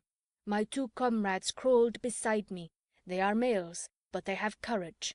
Soon we spied the ambush setters. They were snakes, and they were many, filthily disguised as Cretans." There was an indignant murmur at this, for our cutthroat change war has its code, the soldiers tell me. Being an entertainer, I don't have to say what I think. "They had seen us when we saw them," Cabby swept on, "and they loosed a killing volley. Heat and knife rays stuck about us in a storm of wind and fire, and the Lunan lost a feeler, fighting for Crete's triple goddess. So we dodged behind a sandhill, steered our flight back toward the water. It was awful what we saw there. Crete's brave ships, all sunk or sinking, blue sky sullied by their death smoke. Once again the Greeks had licked us, aided by the filthy serpents. Round our wrecks their black ships scurried like black beetles, filth their diet, yet this day they dine on heroes. On the quiet sunlit beach there I could feel a change gale blowing, working changes deep inside me, aches and pains that were as strangers. Half my memories were doubled, half my lifeline crooked and twisted, 3 new moles upon my sword hand. Goddess, goddess, triple goddess." Her voice wavered, and Sid reached out a hand, but she straightened her back. "Triple goddess, give me courage to tell everything that happened. We ran down into the water, hoping to escape by diving. We had hardly gotten under when the heat rays hit above us, turning all the cool green surface to a roaring white inferno. But as I believe I told you, I was calling on my caller, and the door now opened to us. deep below the deadly steam clouds. We dived in like frightened minnows, and a lot of water with us. Off Chicago's Gold Coast, Dave once gave me a lesson in skin diving, and remembering it, I got a flash of Cabby's door in the dark depths. For a moment, all was chaos. Then the door slammed shut behind us. We'd been picked up in time's nick by an express room of our spiders, sloshing 2 feet deep in water, much more cramped for space than this place. It was manned by a magician, an old coot named Benson Carter. He dispelled the water quickly and reported on his collar. We'd got dry, were feeling human. Illy here had shed his swimsuit when we looked at the maintainer. It was glowing, changing, melting, and when Benson Carter touched it, he fell backward. Death was in him. Then the void began to darken, narrow, shrink and close around us, so I called upon my caller, without wasting time, let me tell you.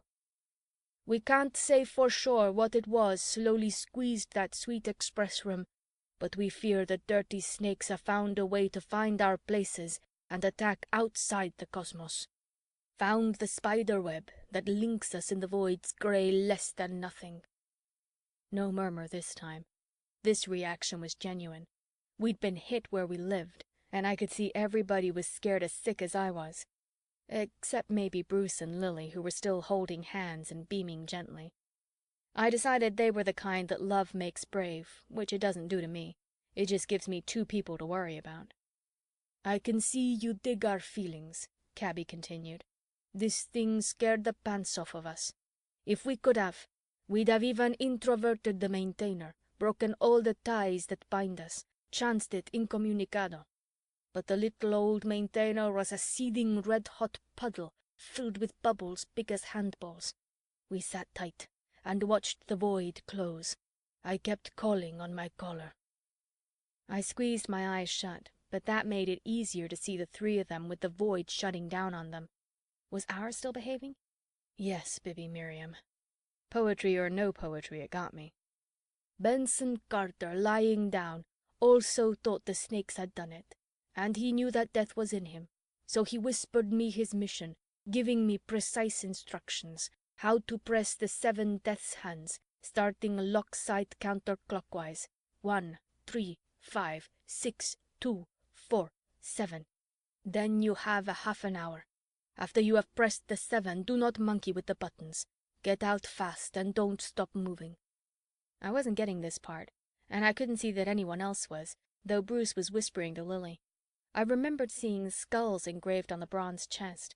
I looked at Illy, and he nodded a tentacle and spread 2 to say I guessed that yes, Benson Carter had said something like that, but no, Illy didn't know much about it. All these things and more, he whispered, Cabby went on, with the last gasps of his life force, telling all his secret orders. For he'd not been sent to get us. He was on a separate mission when he heard my SOS. Sid, it's you he was to contact, as the first leg of his mission. Pick up from you 3 black hussars, death's head demons, daring soldiers, then to wait until the place's next match rhythm with the cosmos, matter of 2 mealtimes barely, and to tune in northern Egypt in the age of the last Caesar, in the year of Rome's swift downfall, there to start an operation in a battle near a city named for Thrace's Alexander, there to change the course of battle, blow sky-high the stinking serpents, all their agents, all their zombies. Goddess pardon, now I savvy how you've guided my least footstep, when I thought you'd gone and left me for I flubbed your 3 moles signal. We've found Sid's place, that's the first leg, and I see the 3 black hussars, and we've brought with us the weapon and the Parthian disguises, salvaged from the doomed express room when your door appeared in time's nick, and the room around us closing, spewed us through before it vanished with the corpse of Benson Carter. Triple Goddess, draw the milk now from the womanhood I flaunt here, and inject the blackest hatred. Vengeance now upon the serpents, vengeance sweet in northern Egypt for your island Crete, Goddess, and a victory for the spiders. Goddess, Goddess, we can swing it. The roar that made me try to stop my ears with my shoulders didn't come from Cabby. She'd spoken her piece, but from Sid. The dear boy was purple enough to make me want to remind him you can die of high blood pressure just as easy in the Change World. Dump me with ops. Sblood, I'll not endure it. Is this a battle post? They'll be mounting operations from field hospitals next. Cabisia labris, thou art mad to suggest it. And what's this prattle of locks, clocks, and death's hands, buttons, and monkeys? This brabble, this farrago, this hocus-pocus. And where's the weapon you prate of? In that whoreson bronze casket, I suppose." She nodded, looking blank, and almost a little shy as poetic possession faded from her. Her answer came like its faltering last echo. "It is nothing but a tiny tactical atomic bomb." Chapter 7. After about 0.1 millisecond, 1/10,000th part of a second, has elapsed, the radius of the ball of fire is some 45 feet, and the temperature is then in the vicinity of 300,000 degrees centigrade. At this instant, the luminosity, as observed at a distance of 100,000 yards, 5.7 miles, is approximately 100 times that of the sun as seen at the Earth's surface. The ball of fire expands very rapidly to its maximum radius of 450 feet within less than a second from the explosion. Los Alamos. Time to think. Brother, that was all we needed to make everybody but Cabby and the two ETs start yelping at once, me included. It may seem strange that Change people able to whiz through time and space and roust around outside the cosmos, and knowing at least by hearsay of weapons a billion years in the future, like the mind bomb, should panic at being shut in with a little primitive mid-20th century gadget. Well, they feel the same as atomic scientists would feel if a Bengal tiger were brought into their laboratory, neither more nor less scared. I'm a moron at physics, but I do know the fireball is bigger than the place. Remember that, besides the bomb, we'd recently been presented with a lot of other fears we hadn't had time to cope with, especially the business of the snakes having learned how to get at our places and melt the maintainers and collapse them. Not to mention the general impression, first St. Petersburg, then Crete, that the whole Change War was going against the Spiders. Yet in a free corner of my mind, I was shocked at how badly we were all panicking. It made me admit what I didn't like to, that we were all in pretty much the same state as Doc, except that the bottle didn't happen to be our out. And had the rest of us been controlling our drinking so well lately? Maud yelled, "Jettison it!" and pulled away from the satyr and ran from the bronze chest. Beau, harking back to what they'd thought of doing in the express room when it was too late, hissed, "Sirs, we must introvert," and vaulted over the piano bench and legged it for the control divan. Erich seconded him with a white-faced "Gott in Himmel, ja!" from beside the surly, forgotten Countess, holding by its slim stem an empty rose-stained wineglass. I felt my mind flinch because introverting a place is several degrees worse than foxholing. It's supposed not only to keep the door tight shut, but also to lock it so even the change winds can't get through, cut the place loose from the cosmos altogether. I'd never talked with anyone from a place that had been introverted. Mark dumped Fryn off his lap and ran after Maud. The Greek ghost girl, quite solid now, looked around with sleepy fear and fumbled her apple-green chiton together at the throat. She wrenched my attention away from everyone else for a moment, and I couldn't help wondering whether the person or zombie back in the cosmos, from whose lifeline the ghost had been taken, doesn't at least have strange dreams or thoughts when something like this happens. Sid stopped Beau, though he almost got bowled over doing it, and held the gambler away from the maintainer in a bear hug and bellowed over his shoulders, "Masters, are you mad? Have you lost your wits? Maud, Mark, Marcus, Magdalene, on your lives, unhand that casket." Maud had swept the clothes and bows and quivers and stuff off it, and was dragging it out from the bar toward the door sector so as to dump it through fast when we got one, I guess, while Mark acted as if he were trying to help her and wrestle it away from her at the same time. They kept on as if they hadn't heard a word Sid said, with Mark yelling, "Let go, Meretrix! This holds Rome's answer to Parthia on the Nile." Cabby watched them as if she wanted to help Mark, but scorned to scuffle with a mere, well, Mark had said it in Latin, I guess, call girl. Then on the top of the bronze chest, I saw those 7 lousy skulls starting at the lock as plain as if they'd been under a magnifying glass, though ordinarily they'd have been a vague circle to my eyes at the distance, and I lost my mind and started to run in the opposite direction. But Illy whipped 3 tentacles around me, gentle-like, and squeaked, "Easy now, Greta girl. Don't you be doing it too. Hold still or Papa spank. My, but you two-leggers can whirl about when you have a mind to."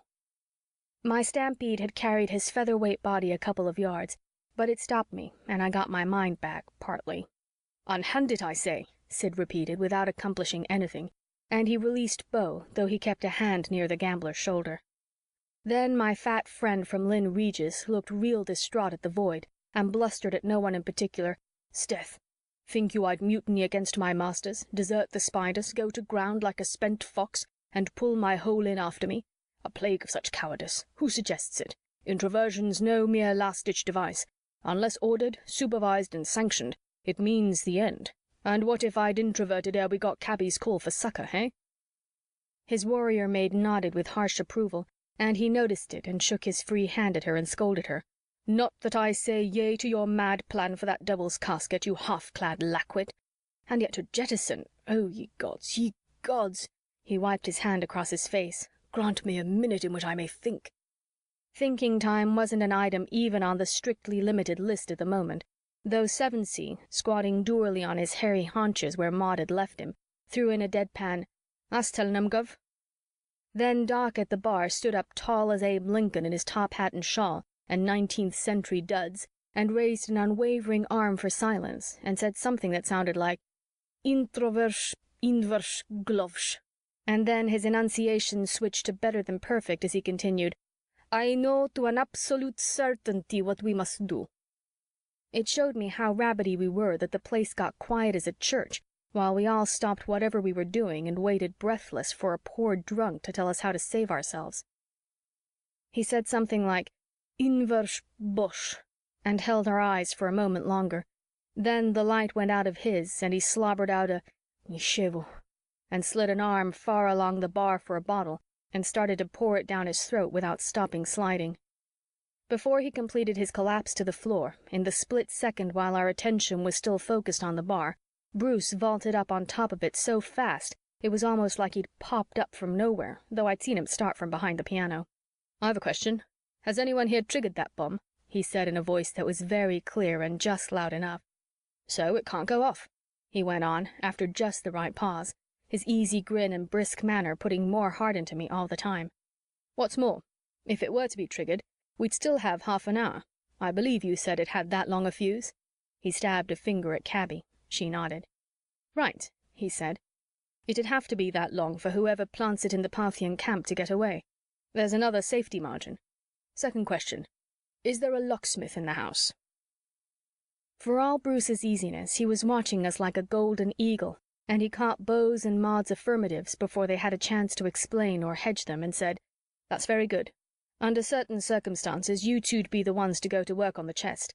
But before we consider that, there's question 3. Is anyone here an atomics technician?"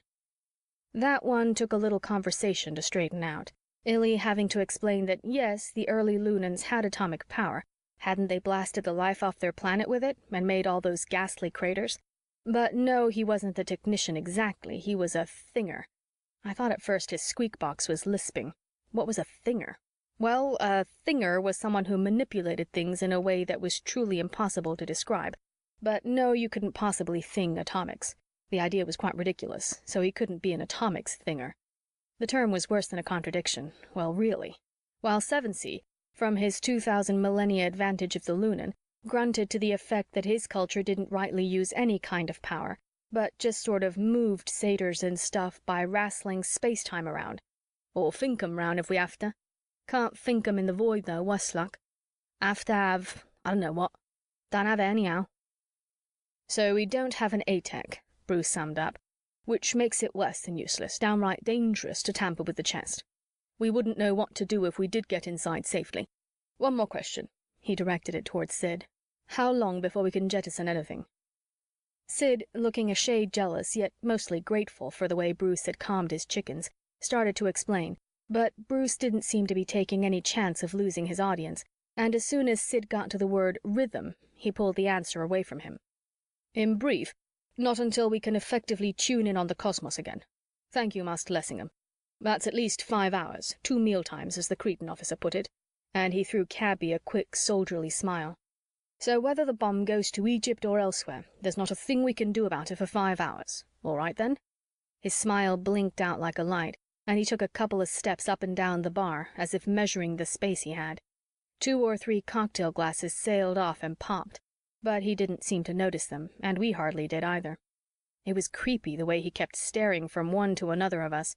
We had to look up. Behind his face, with the straight golden hair flirting around it, was only the void. All right, then, he repeated suddenly. We're 12 spiders and 2 ghosts, and we've time for a bit of a talk, and we're all in the same bloody boat, fighting the same bloody war, so we'll all know what we're talking about. I raised the subject a while back, but I was steamed up about a glove, and it was a big jest, all right, but now the gloves are off. Bruce ripped them out of his belt where they'd been tucked and slammed them down on the bar to be kicked off the next time he paced back and forth, and it wasn't funny. Because, he went right on, I've been getting a completely new picture of what this Spider's War has been doing to each one of us.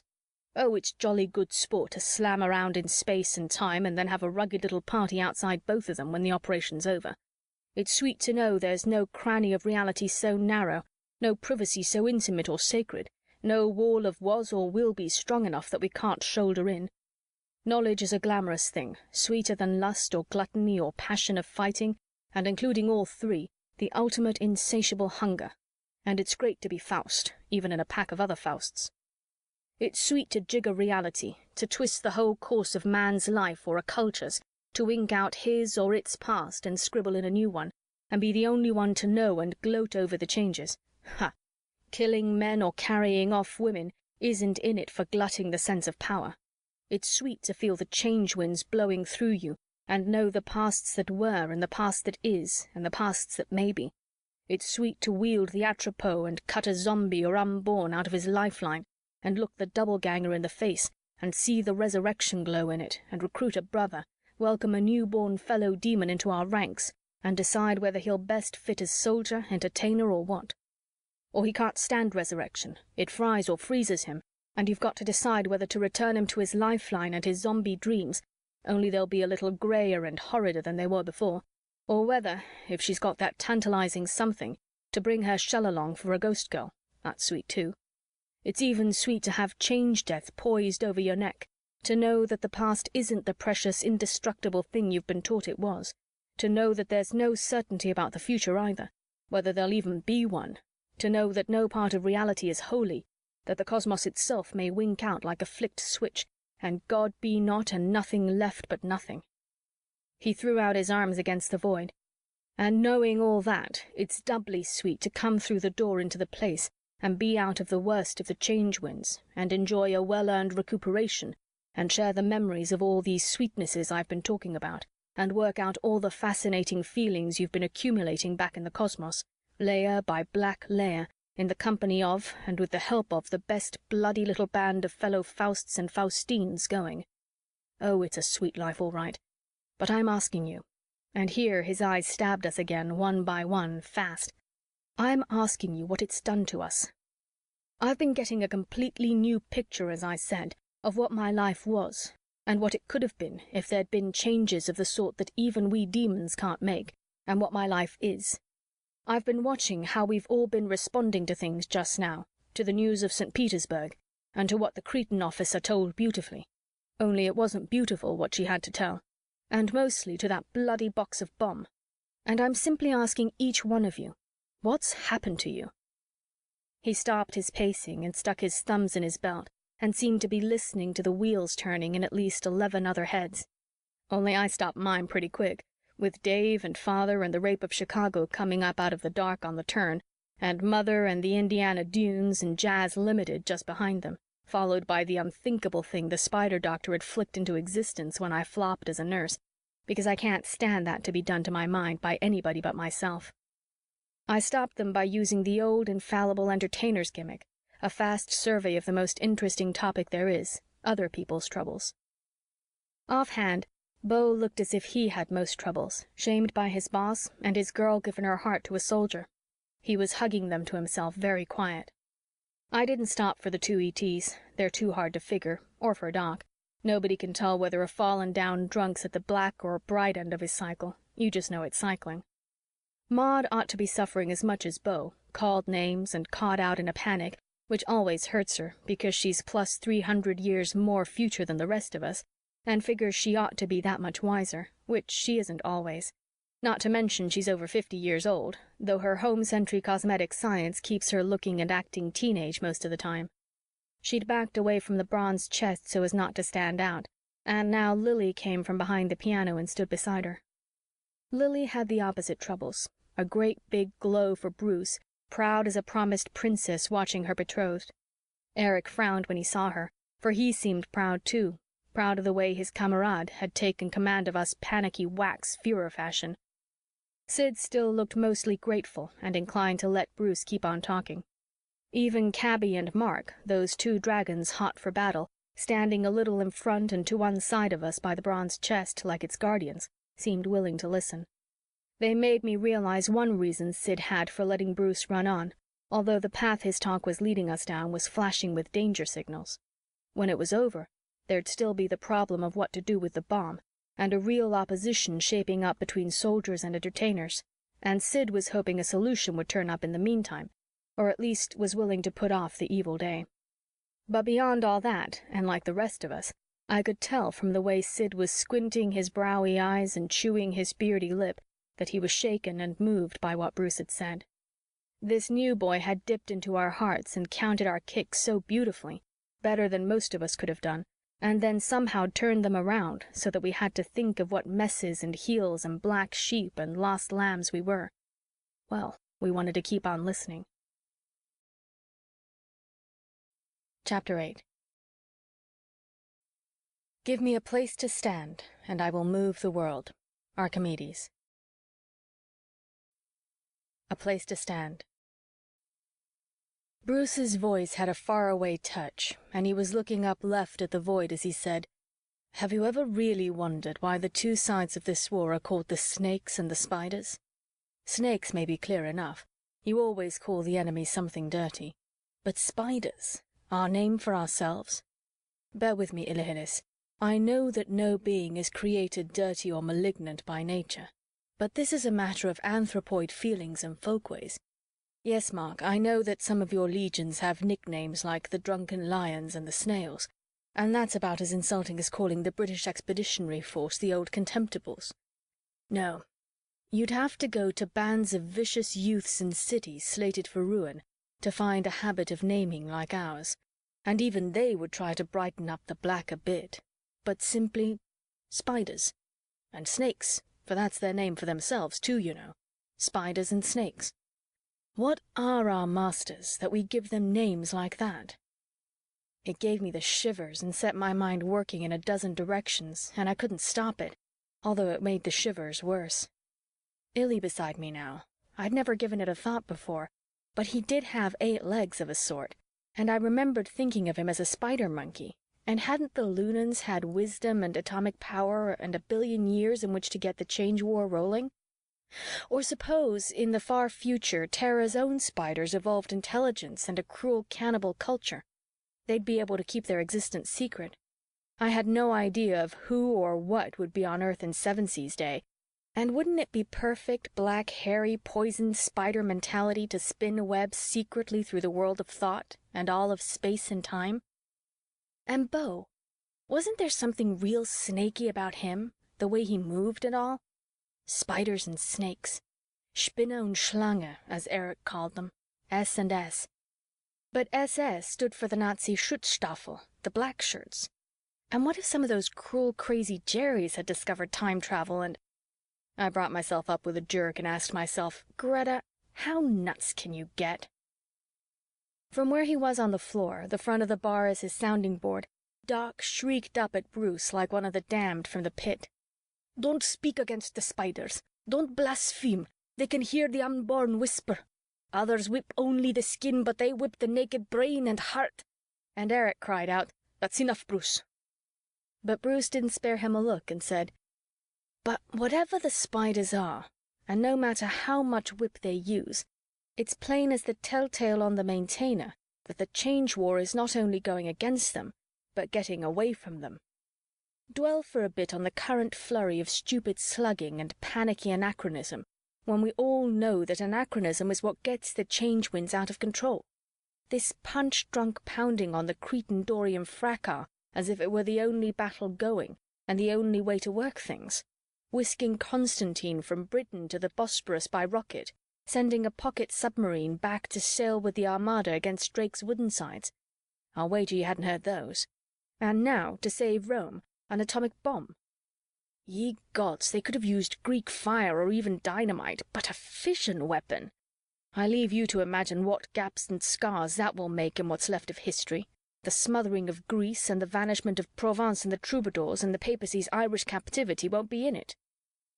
The cut on his cheek had opened again and was oozing a little, but he didn't pay any attention to it, and neither did we, as his lips thinned in irony and he said, "But I'm forgetting that this is a cosmic war, and that the spiders are conducting operations on billions, trillions of planets and inhabited gas clouds through millions of ages, and that we're just one little world, one little solar system, Sevensea, and we can hardly expect our inscrutable masters, with all their pressing preoccupations and far-flung responsibilities, to be especially understanding or tender in their treatment of our pet books and centuries, our favourite prophets and periods, or unduly concerned about preserving any of the trifles that we just happen to hold dear.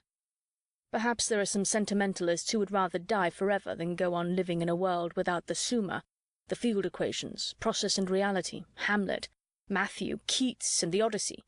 But our masters are practical creatures, ministering to the needs of those rugged souls who want to go on living no matter what."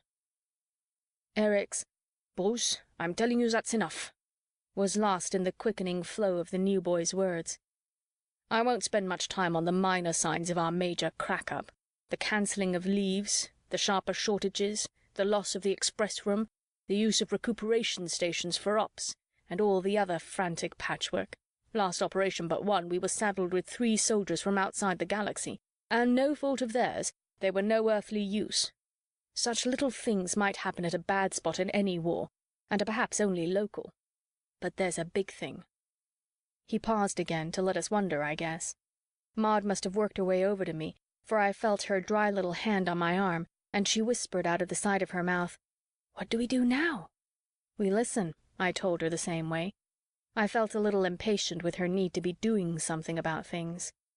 She cocked a gold-dusted eyebrow at me and murmured, "You too?" I didn't get to ask her me too what, crush on Bruce, nuts, because just then Bruce's voice took up again in the faraway range. "Have you ever asked yourselves how many operations the fabric of history can stand before it's all stitches? Whether too much change won't one day wear out the past? And the present and the future too, the whole bleeding business?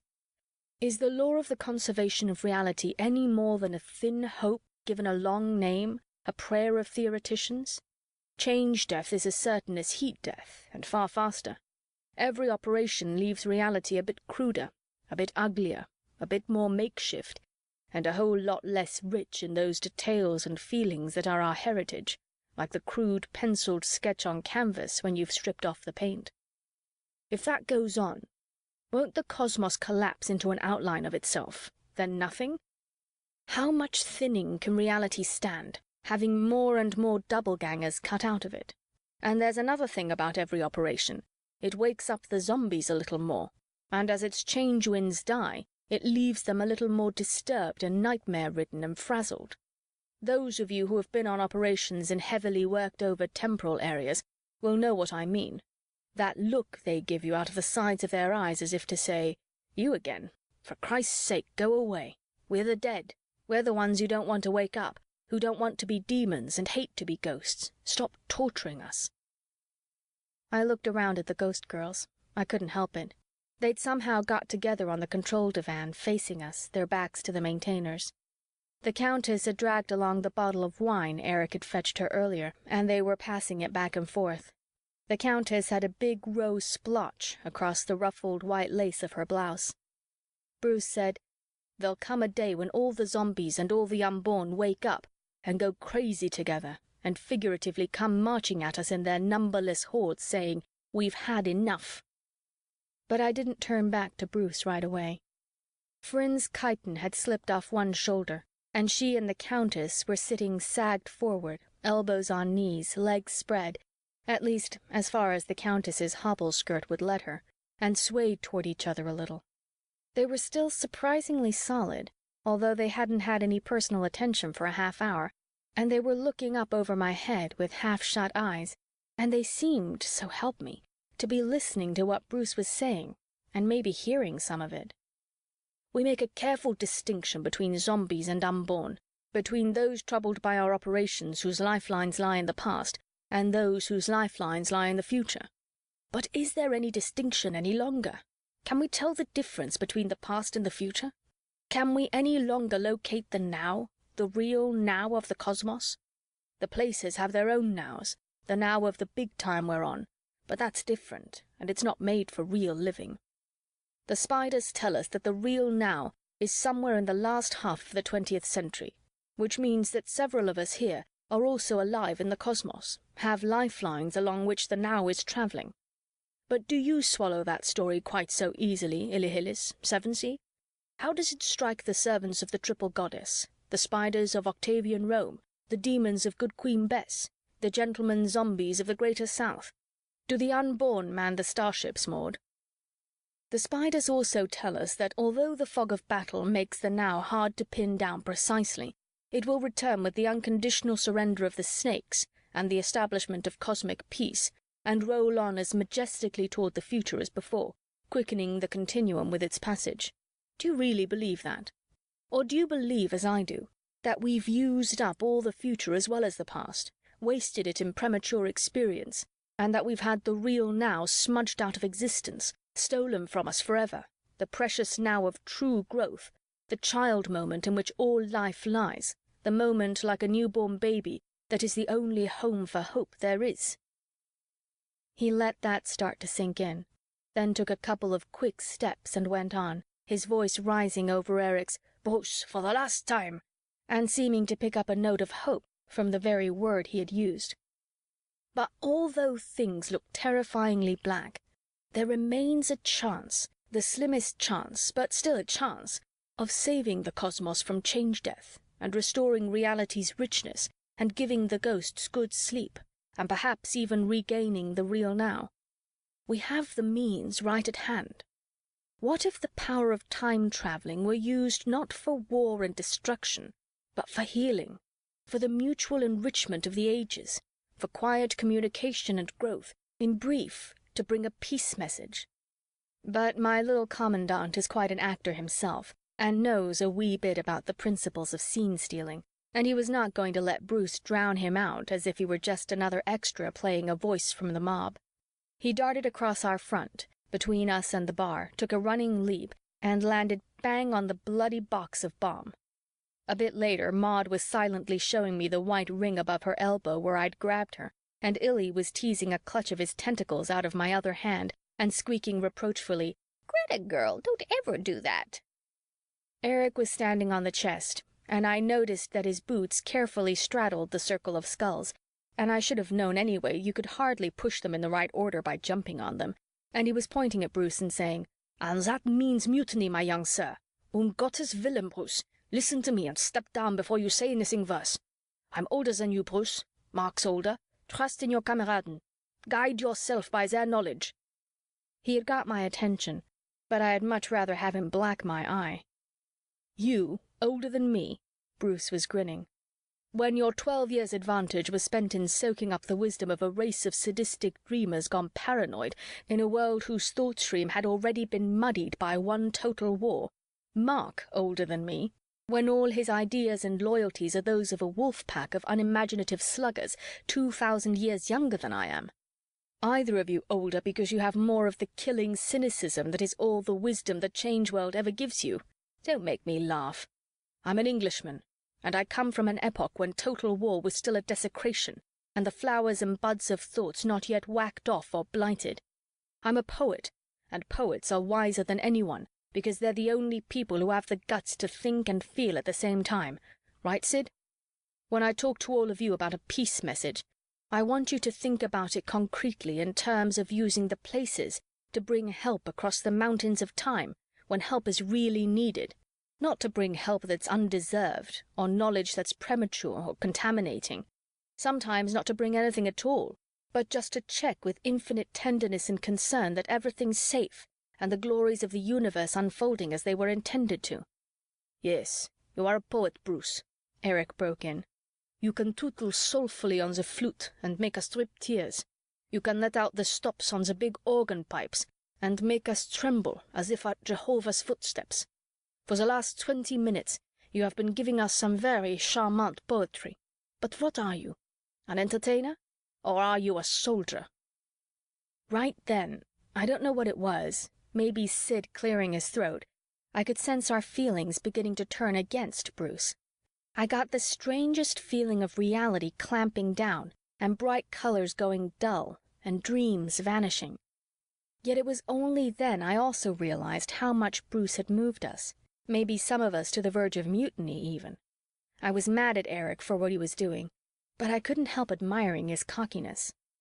I was still under the spell of Bruce's words, and the more than words behind them, but then Eric would shift around a bit, and one of his heels would kick near the Death's Head push buttons, and I wanted to stamp with spike heels on every Death's Head button on his uniform. I didn't know exactly what I felt yet. Yes, I'm a soldier, Bruce told him. And I hope you won't ever have to worry about my courage, because it's going to take more courage than any operation we've ever planned, ever dreamed of, to carry the peace message to the other places and to the wound spots of the cosmos. Perhaps it will be a fast wicket, and we'll be bowled down before we score a single run. But who cares? We may at least see our real masters when they come to smash us, and for me, that will be a deep satisfaction. And we may do some smashing of our own. So you are a soldier, Eric said, his smile showing his teeth. Bruce, I'll admit that the half-dozen operations you've been on were rougher than anything I drew in my first 100 sleeps. For that, I am all honest sympathy. But that you should let them get you into such a state that love and a girl can turn you upside down and start you babbling about peace messages. Yes, by God, love and a girl have changed me, Bruce shouted at him, and I looked around at Lily, and I remembered Dave saying, I'm going to Spain, and I wondered if anything would ever again make my face flame like that. Or rather, they've made me stand up for what I've believed in all along. They've made me wunderbar, Eric called, and began to do a little sissy dance on the bomb that set my teeth on edge. He bent his wrists and elbows at arty angles and stuck out a hip and ducked his head simperingly and blinked his eyes very fast. Will you invite me to the wedding, Bruce? You'll have to get another best man, but I will be the flower girl and throw pretty little posies to all the distinguished guests. Here, Mark, catch cabby. One for you, Greta. Danke schön. Ach, 2 Herzen in 3/4 Telltakt. Ta-ta, ta-ta, ta-ta-ta-ta-ta. What the hell do you think a woman is?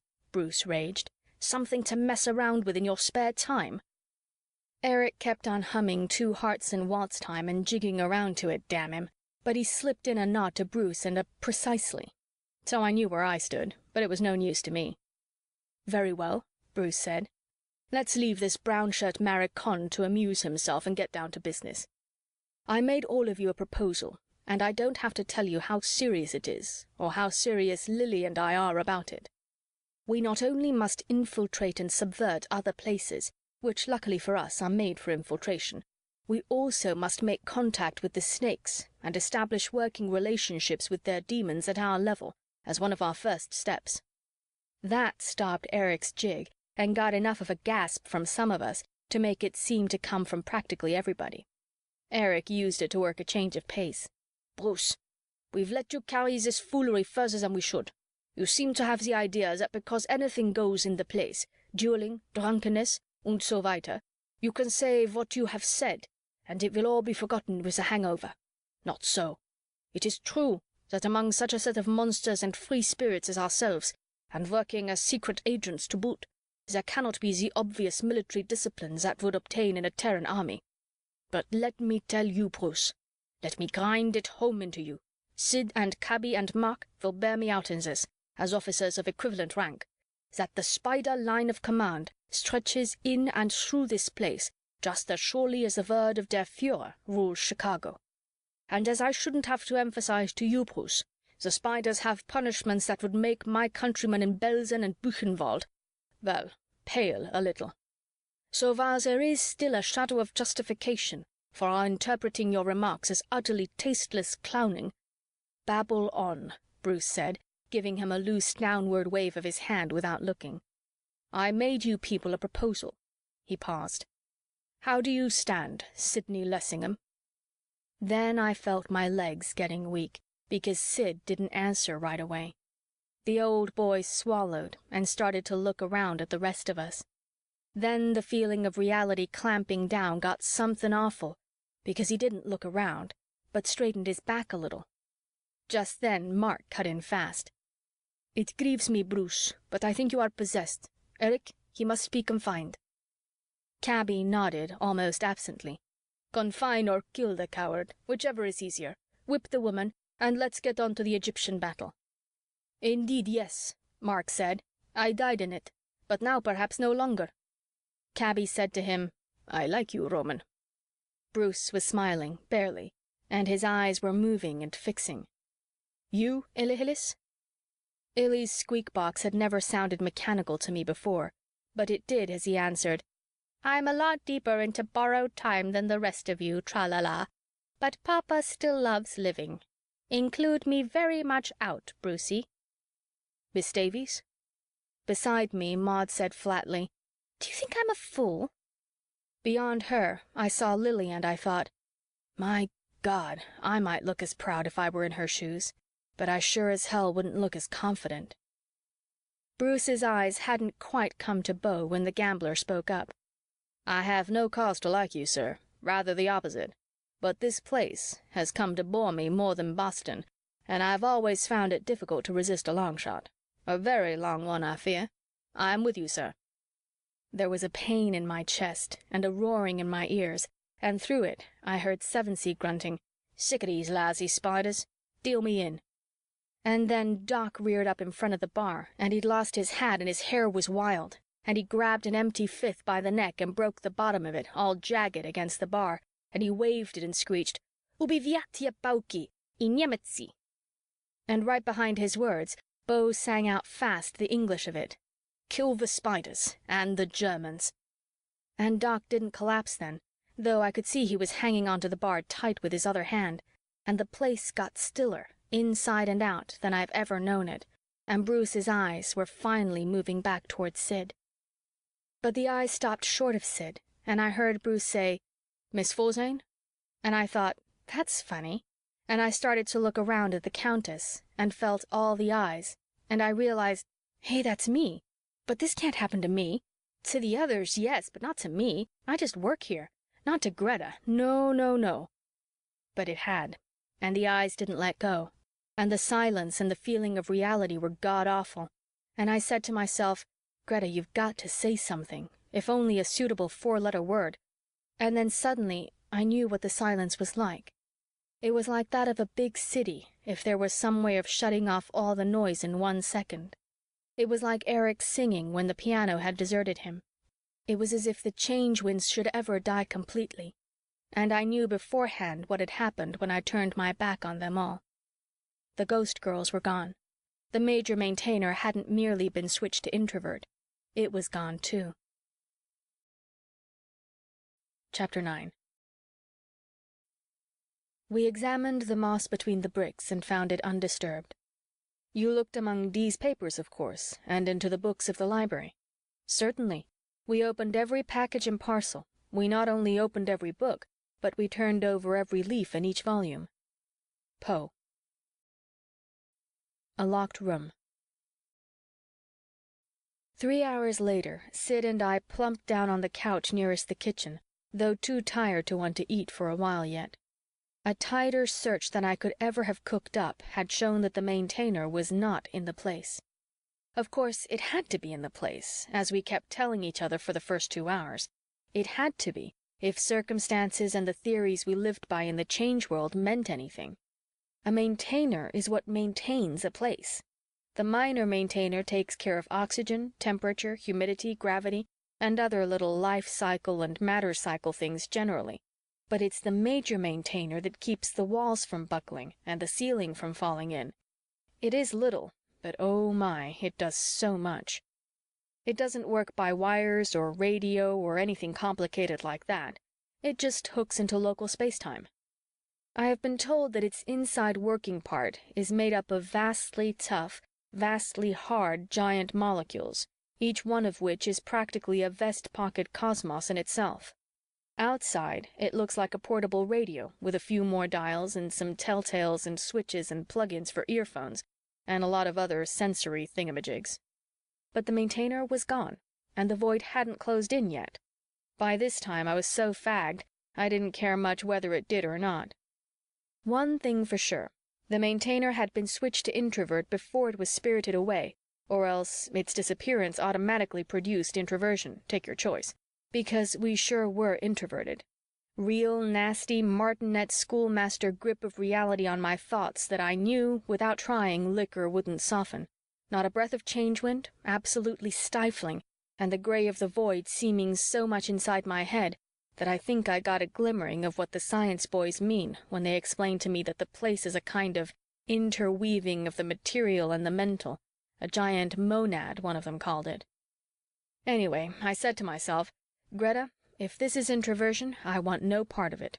It is not nice to be cut adrift from the cosmos and know it. A lifeboat in the middle of the Pacific and a starship between galaxies are not in it for loneliness. I asked myself why the Spiders had ever equipped maintainers with introversion switches anyway, when we couldn't drill with them and weren't supposed to use them except in an emergency so tight that it was either introvert or surrender to the snakes, and for the first time, the obvious explanation came to me. Introversion must be the same as scuttling, its main purpose to withhold secrets and materiel from the enemy. It put a place into a situation from which even the Spider High Command couldn't rescue it, and there was nothing left but to sink down, down, out, up, down into the void. If that was the case, our chances of getting back were about those of my being a kid again, playing in the dunes on the small time. I edged a little closer to Sid and sort of squunched under his shoulder and rubbed my cheek against the smudged, gold-worked gray velvet. He looked down and I said, "A long way to Lynn Regis, eh, Siddy?" "Sweetling, thou spokest a mouthful," he said. He knows very well what he is doing when he mixes his language that way, the wicked old darling. "Siddy," I said, "why this gold work? It'd be a lot smoother without it." "Marry, men must prick themselves out, and faith I know not, but it helps if there's metal in it." "And girls get scratched." I took a little sniff. "But don't put this doublet through the cleaner yet. Until we get out of the woods, I want as much of you around as possible." "Marry, and why should I?" he asked blankly. And I think he wasn't fooling me. The last thing time travelers find out is how they do or don't smell. Then his face clouded, and he looked as though he wanted to squunch under my shoulder. "But faith, sweetling, your forest has a few more trees than Sherwood." "Thou saidst it," I agreed, and wondered about the look. He oughtn't to be interested in my girlishness now. I knew I was a mess, but he had stuck pretty close to me during the hunt, and you never can tell. Then I remembered that he was the other one who hadn't declared himself when Bruce was putting it to us, and it probably troubled his male vanity. Not me, though. I was still grateful to the maintainer for getting me out of that spot, whatever other it had got us all into. It seemed ages ago. We'd all jumped to the conclusion that the two ghost girls had run away with the maintainer. I don't know where or why, but it looked so much that way. Maud had started yipping about how she'd never trusted ghosts and always known that someday they'd start doing things on their own, and Cabby had got it firmly fixed in her head, right between the horns, that Phryne, being a Greek, was the ringleader and was going to wreak havoc on us all. But when we were checking stores the first time, I had noticed that the ghost girl envelopes looked flat. Ectoplasm doesn't take up much space when it's folded, but I had opened one anyway, then another, and then called for help. Every last envelope was empty. We had lost over 1,000 ghost girls, Sid's whole stock. Well, at least it proved what none of us had ever seen or heard of being demonstrated, that there is a spooky link a sort of change-wind contact between a ghost and its lifeline, and when that umbilicus, I've heard it called, is cut, the part away from the lifeline dies. Interesting. But what had bothered me was whether we demons were going to evaporate too, because we are as much doublegangers as the ghosts, and our apron strings had been cut just as surely. We're more solid, of course, but that would only mean we'd take a little longer. Very logical. I remember I had looked up at Lily and Maud. Us girls had been checking the envelopes. It's one of the proprieties we frequently maintain, and anyway, if men check them, they're apt to trot out that old wheeze about instant women, which I'm sick to death of hearing, thank you. Anyway, I had looked up and said, "It's been nice knowing you," and Lily had said, "23 skidoo," and Maud had said, "Here goes nothing," and we had shook hands all around. We figured that Fryn and the Countess had faded at the same time as the other ghost girls, but an idea had been nibbling at me, and I said, "Siddy, do you suppose it's just barely possible that, while we were all looking at Bruce, those two ghost girls would have been able to work the Maintainer and get a door and lamb out of here with the thing?" "Thou speakst my thoughts, sweetling. Always against it. Imprimis, 'tis well known that ghosts cannot lay plots or act on them. Secundo, the time forbade getting a door. Tertio, and here's the real meat of it, the place folds without the Maintainer. Quadro, 'twere folly to depend on not one of, how many of us, 10, 11, not looking around in all the time it would have taken them." "I looked around once, Siddy. They were drinking, and they had got to the control divan under their own power. Now when was that? Oh, yes, when Bruce was talking about zombies." "Yes, sweetling, and as I was about to cap my argument with Quinquo when you gan prattle, I could have sworn none could touch the Maintainer, much less work it and purloin it without my certain knowledge. Yet—" "Eftsoons yet," I seconded him. Somebody must have got a door and walked out with the thing. It certainly wasn't in the place. The hunt had been a Lulu. Something the size of a portable typewriter is not easy to hide, and we had been inside everything from Beau's piano to the renewer link of the refresher. We had even fluoroscoped everybody, though it had made Illy writhe like a box of worms, as he'd warned us. He said it tickled terribly, and I insisted on smoothing his fur for 5 minutes afterward, although he was a little standoffish toward me. Some areas, like the bar, kitchen, and stores, took a long while, but we were thorough. Cabby helped Doc check surgery. Since she last made the place, she has been stationed in a field hospital. It turns out the Spiders actually are mounting operations from them, and learned a few nice new wrinkles. However, Doc put in some honest work on his own, though of course every check was observed by at least 3 people, not including Bruce or Lily. When the Maintainer vanished, Doc had pulled out of his glassy-eyed drunk in a way that would have surprised me if I hadn't seen it happen to him before. But when we finished surgery and got onto the art gallery, he had started to putter, and I noticed him hold out his coat and duck his head and whip out a flask and take a swig, and by now he was well on his way toward another peak. The art gallery had taken time too, because there's such a jumble of strange stuff, and it broke my heart, but Cabby took her axe and split a beautiful blue wood carving of a Venusian Medusa because, although there wasn't a mark in the paw-polished surface, she claimed it was just big enough. Doc cried a little, and we left him fitting the pieces together and mooning over the other stuff. After we'd finished everything else, Mark had insisted on tackling the floor. Beau and Sid both tried to explain to him how this is a one-sided place, that there is nothing but nothing under the floor. It just gets a lot harder than the diamonds crusting it as soon as you get a 1/4 inch down, that being the solid equivalent of the void. But Mark was knuckle-headed, like all Romans, Sid assured me on the QT, and broke 4 diamond-plus drills before he was satisfied. Except for some trick hiding places, that left the void, and things don't vanish if you throw them at the void. They half melt and freeze forever unless you can fish them out. Back of the refresher, at about eye level, are 3 Venusian coconuts that a Hittite strongman threw there during a major brawl. I try not to look at them because they're so much like witch heads they give me the woolies. The parts of the place right up against the void have strange spatial properties, which one of the gadgets in surgery makes use of in a way that gives me the worse woolies, but that's beside the point. During the hunt, Cabby and Eric had used their collars as direction finders to point out the Maintainer, just as they're used in the cosmos to locate the door. And sometimes in the big places, people tell me. But the callers only went wild, like a compass needle whirling around without stopping, and nobody knew what that meant. The trick hiding places were the minor maintainer, a cute idea, but it is no bigger than the major and has its own mysterious insides and had obviously kept on doing its own work, so that was out for several reasons.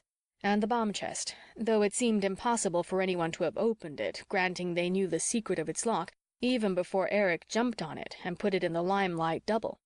But when you've ruled out everything else, the word impossible changes meaning. Since time travel is our business, a person might think of all sorts of tricks for sending the maintainer into the past or future, permanently or temporarily. But the place is strictly on the big time, and everybody that should know tells me that time traveling through the big time is out. It's this way. The big time is a train, and the little time is the countryside, and we're on the train, unless we go out a door. And as Gertie Stein might put it, you can't time travel through the time you time travel in when you time travel. I'd also played around with the idea of some fantastically obvious hiding place, maybe something that several people could pass back and forth between them, which would mean a conspiracy, and of course, if you assume a big enough conspiracy, you can explain anything, including the cosmos itself. Still, I'd got a sort of shell game idea about the soldiers' 3 big black shakos, and I hadn't been satisfied until I'd got the 3 together and looked in them all at the same time. "Wake up, Greta, and take something. I can't stand here forever." Maud had brought us a tray of hearty snacks from then and yon, and I must say they were tempting. She whips up a mean hors d'oeuvre. I looked them over and said, "Siddy, I want a hot dog." "And I want a venison pasty. Out upon you, you finical Jill, you o'erscrupulous jade, you whimsic and tyrannous poppet." I grabbed a handful and snuggled back against him. "Go on. Call me some more, Siddy," I told him. "Real juicy ones." Chapter 10. My thought, whose murder yet is but fantastical, shakes so my single state of man, that function is smothered in surmise, and nothing is but what is not. Macbeth. Motives and opportunities. My big bad waif from King's Lynn had set the tray on his knees and started to wolf the food down. The others were finishing up. Eric, Mark, and Cabby were having a quietly furious argument I couldn't overhear at the end of the bar nearest the bronze chest, and Illy was draped over the piano like a real octopus, listening in. Beau and Sevensee were pacing up and down near the control divan and throwing each other a word now and then. Beyond them, Bruce and Lily were sitting on the opposite couch from us, talking earnestly about something. Maud had sat down at the other end of the bar and was knitting. It's one of the habits like chess and quiet drinking, or learning to talk by squeak box, that we pick up to pass the time in the place, in the long stretches between parties.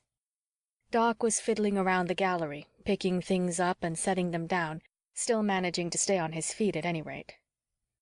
Lily and Bruce stood up, still gabbing intensely at each other, and Illy began to pick out with one tentacle a little tune in the high keys that didn't sound like anything on God's earth.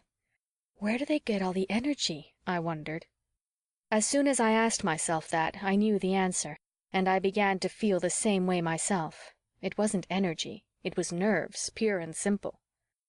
Change is like a drug, I realized. You get used to the facts never staying the same, and one picture of the past and future dissolving into another, maybe not very different, but still different, and your mind being constantly goosed by strange moods and notions, like nightclub lights of shifting color with weird shadows between, shining right on your brain. The endless swaying and jogging is restful, like riding on a train.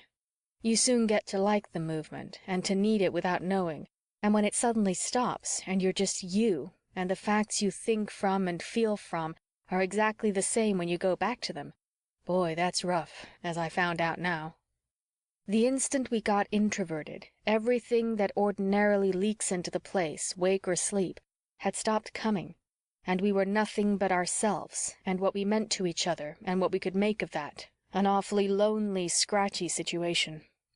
I decided I felt like I'd been dropped into a swimming pool full of cement and held under until it hardened. I could understand the others bouncing around a bit. It was a wonder they didn't hit the void. Maud seemed to be standing it the best. Maybe she'd got a little preparation from the long watches between stars. And then she is older than all of us, even Sid, though with a small O in older.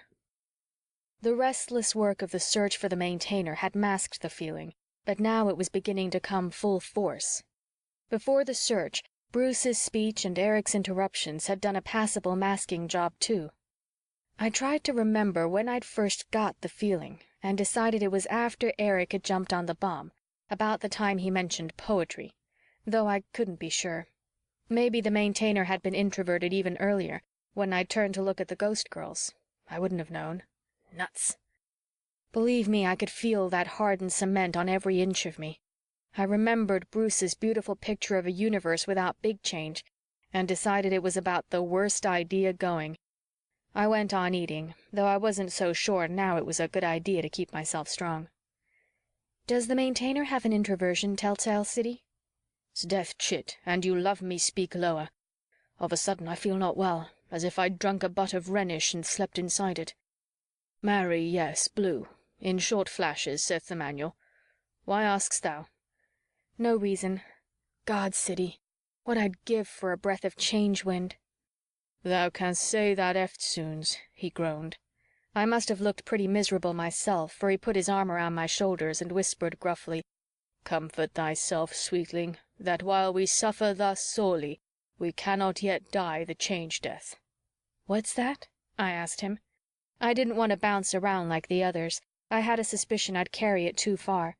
So to keep myself from going batty, I started to rework the business of who had done what to the Maintainer. During the hunt, there had been some pretty wild suggestions tossed around as to its disappearance, or at least its introversion. A feat of some snake science amounting to sorcery. The Spider High Command bunkering the places from above, perhaps in reaction to the loss of the express room, in such a hurry that they hadn't even time to transmit warnings. The hand of the late cosmicians, those mysterious hypothetical beings who were supposed to have successfully resisted the extension of the Change War into the future much beyond Sevensee's epoch, unless the late cosmicians are the ones fighting the Change War. One thing these suggestions had steered very clear of was naming any one of us as a suspect, whether acting as snake spy, spider political police, agent of who knows, after Bruce, a secret Change World Committee of Public Safety or Spider Revolutionary Underground, or strictly on our own. Just as no one had piped a word, since the Maintainer had been palmed, about the split between Eric's and Bruce's factions. Good group thinking, probably, to sink differences in the emergency, but that didn't apply to what I did with my own thoughts. Who wanted to escape so bad they'd introvert the place, cutting off all possible contact and communication either way with the cosmos, and running the very big risk of not getting back to the cosmos at all? Leaving out what had happened since Bruce had arrived and stirred things up, Doc seemed to me to have the strongest motive. He knew that Sid couldn't keep covering up for him forever, and that Spider punishments for derelictions of duty are not just the clink of a firing squad, as Eric had reminded us. But Doc had been flat on the floor in front of the bar from the time Bruce had jumped on top of it, though I certainly hadn't had my eye on him every second. Beau? Beau had said he was bored with the place at a time when what he said counted, so he'd hardly lock himself in it maybe forever, not to mention locking Bruce in with himself and the babe he had a yen for. Sid loves reality, changing or not, and every least thing in it, people especially, more than any man or woman I've ever known. He's like a big-eyed baby who wants to grab every object and put it in his mouth, and it was hard to imagine him ever cutting himself off from the cosmos. Maud, Cabby, Mark, and the two ETs? None of them had any motive I knew of, though Sevensee's being from very far future did tie in with that idea about the late cosmicians, and there did seem to be something developing between the Cretan and the Roman that could make them want to be introverted together. Stick to the facts, Greta, I reminded myself with a private groan. That left Eric, Bruce, Lily, and myself. Eric, I thought. Now we're getting somewhere. The little commandant has the nervous system of a coyote and the courage of a crazy tomcat, and if he thought it would help him settle his battle with Bruce better to be locked in with him, he'd do it in a second. But even before Eric had danced on the bomb, he'd been heckling Bruce from the crowd. Still, there would have been time between heckles for him to step quietly back from us, introvert the Maintainer, and, well, that was 9/10 of the problem. If I was the guilty party, I was nuts, and that was the best explanation of all. Grrr. Bruce's motive seemed so obvious, especially the mortal, or was it immortal, danger he'd put himself in by inciting mutiny, that it seemed a shame he'd been in full view on the bar so long. Surely if the Maintainer had been introverted before he jumped on the bar, we'd all have noticed the flashing blue telltale. For that matter, I'd have noticed it when I looked back at the Ghost Girls, if it worked as Sid claimed, and he said he had never seen it in operation, just read the manual. Oh's death. But Bruce didn't need opportunity, as I'm sure all the males in the place would have told me right off, because he had Lili to pull the job for him, and she had as much opportunity as any of the rest of us. Myself, I have large reservations to this woman putty in the hands of the man she loves madly theory, but I had to admit there was something to be said for it in this case, and it had seemed quite natural to me when the rest of us had decided by unspoken agreement that neither Lili's nor Bruce's checks counted when we were hunting for the Maintainer. That took care of all of us and left only the mysterious stranger, intruding somehow through a door, how'd he get it without using our Maintainer, or from an unimaginable hiding place, or straight out of the void itself. I know that last is impossible. Nothing can step out of nothing. But if anything ever looked like it was specially built for something not at all nice to come looming out of, it's the void. Misty, foggily churning, slimy gray. Wait a second, I told myself, and hang on to this, Greta. It should have smacked you in the face at the start. Whatever came out of the void, or more to the point, whoever slipped back from our crowd to the Maintainer, Bruce would have seen them. He was looking at the Maintainer past our heads the whole time, and whatever happened to it, he saw it. Erich wouldn't have, even after he was on the bomb, because he'd been stage-wise enough to face Bruce most of the time to build up his role as tribune of the people. But Bruce would have, unless he got so caught up in what he was saying. No, kid, a demon is always an actor, no matter how much he believes in what he's saying, and there never was an actor yet who wouldn't instantly notice a member of the audience starting to walk out on his big scene. So Bruce knew, which made him a better actor than I'd have been willing to grant, since it didn't look as if anyone else had thought of what had just occurred to me, or they'd have gone over and put it to him. Not me, though. I don't work that way. Besides, I didn't feel up to it. Nervy Anna enfold me, I felt like pure hell.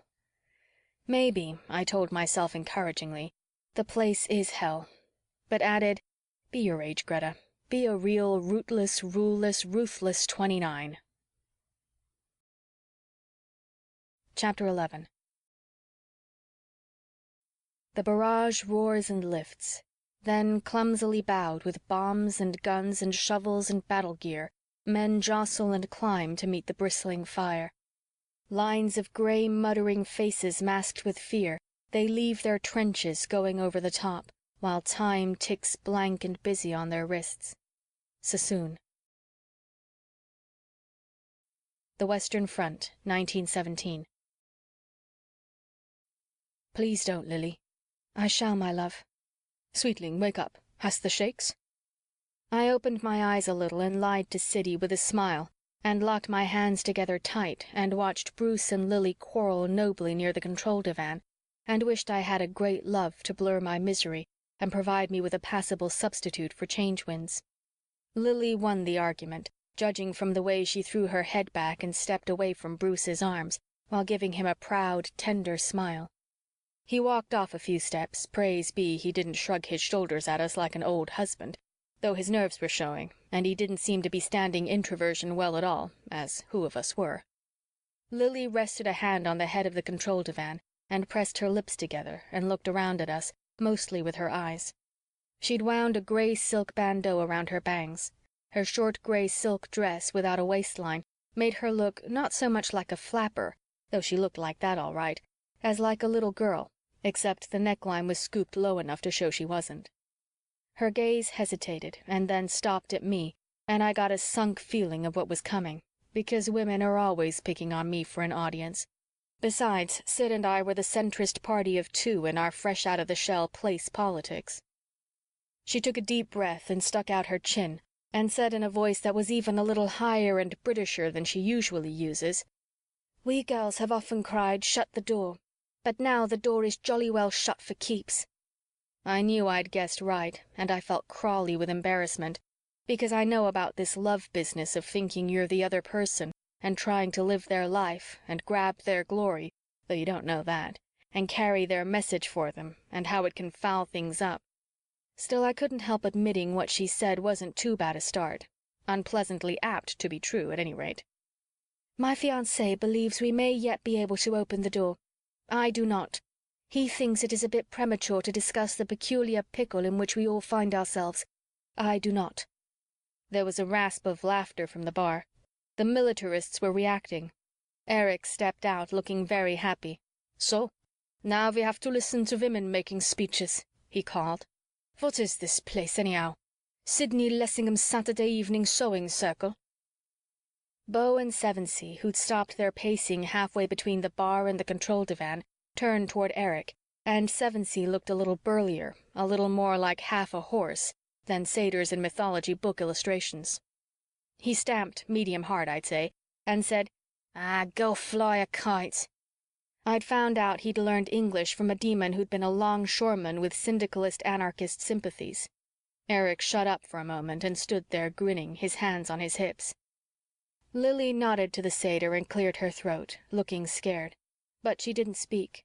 I could see she was thinking and feeling something, and her face got ugly and haggard, as if she were in a change wind that hadn't reached me yet, and her mouth went into a snarl to fight tears, but some spurted out, and when she did speak, her voice was an octave lower, and it wasn't just London talking, but New York, too. "I don't know how resurrection felt to you people, because I'm new, and I loathe asking questions. But to me it was pure torture, and I wished only I'd had the courage to tell Suzaku I wish to remain a zombie if you don't mind. I'd rather the nightmares. But I accepted resurrection because I've been taught to be polite, and because there is the demon in me I don't understand that always wishes to live, and I found that I still felt like a zombie, although I could flit about, and that I still had the nightmares, except they'd grown a deal vivider. I was a young girl again, 17, and I suppose every woman wishes to be 17, but I wasn't 17 inside my head. I was a woman who had died of Bright's disease in New York in 1929, and also, because a big change blew my lifetime into a new drift, a woman who had died of the same disease in Nazi-occupied London in 1955, but rather more slowly, because, as you can fancy, the liquor was in far shorter supply. I had to live with both those sets of memories, and the change world didn't blot them out any more than I'm told it does those of any demon, and it didn't even push them into the background as I'd hoped it would. When some change fellow would say to me, "Hello, beautiful, how about a smile?" or "That's a posh frock, kiddo," I'd be back at Bellevue looking down at my swollen figure and the light getting like spokes of ice, or in that dreadful gin-steeped Stepney bedroom with Phyllis coughing herself to death beside me, or at best, for a moment, a little girl in Glamorgan looking at the Roman road and wondering about the wonderful life that lay ahead. I looked at Eric, remembering he had a long, nasty future back in the cosmos himself, and at any rate, he wasn't smiling, and I thought maybe he's getting a little humility, knowing someone else has two of those futures, but I doubted it. "Because you see," Lily kept forcing it out, "all my 3 lives I'd been a girl who fell in love with a great young poet she'd never met, the voice of the new youth and all youth, and she'd told her first big lie to get in the Red Cross and across to France to be nearer him, and it was all danger and dark magics and a knight in armor, and she pictured how she'd find him wounded, but not seriously, with a little bandage around his head, and she'd light a fag for him and smile lightly, never letting him guess what she felt, but only being her best self and watching to see if that made something happen to him. And then the Boche machine guns cut him down at Passchendaele, and there couldn't ever have been bandages big enough, and the girl stayed 17 inside, and messed about and tried to be wicked, though she wasn't very good at that, and to drink, and she had a bit more talent there, though drinking yourself to death is not nearly as easy as it sounds, even with a kidney weakness to help. But she turned the trick. Then a cock crows. She wakes with a tearing start from the grey dreams of death that fill her lifeline. It's cold daybreak. There's the smell of a French farm. She feels her ankles, and they're not at all like huge rubber boots filled with water. They're not swollen the least bit. They're young legs. There's a little window in the tops of a row of trees that may be poplars when there's more light, and what there is shows cots like her own, and heads under blankets, and hanging uniforms make large shadows, and a girl is snoring. There's a very distant rumble, and it moves the window a bit. Then she remembers they're Red Cross girls, many, many kilometers from Passchendaele, and that Bruce Marchant is going to die at dawn today. In a few more minutes he's going over the top, where there's a crop-headed machine gunner in field grey, already looking down the sights and swinging the gun a bit.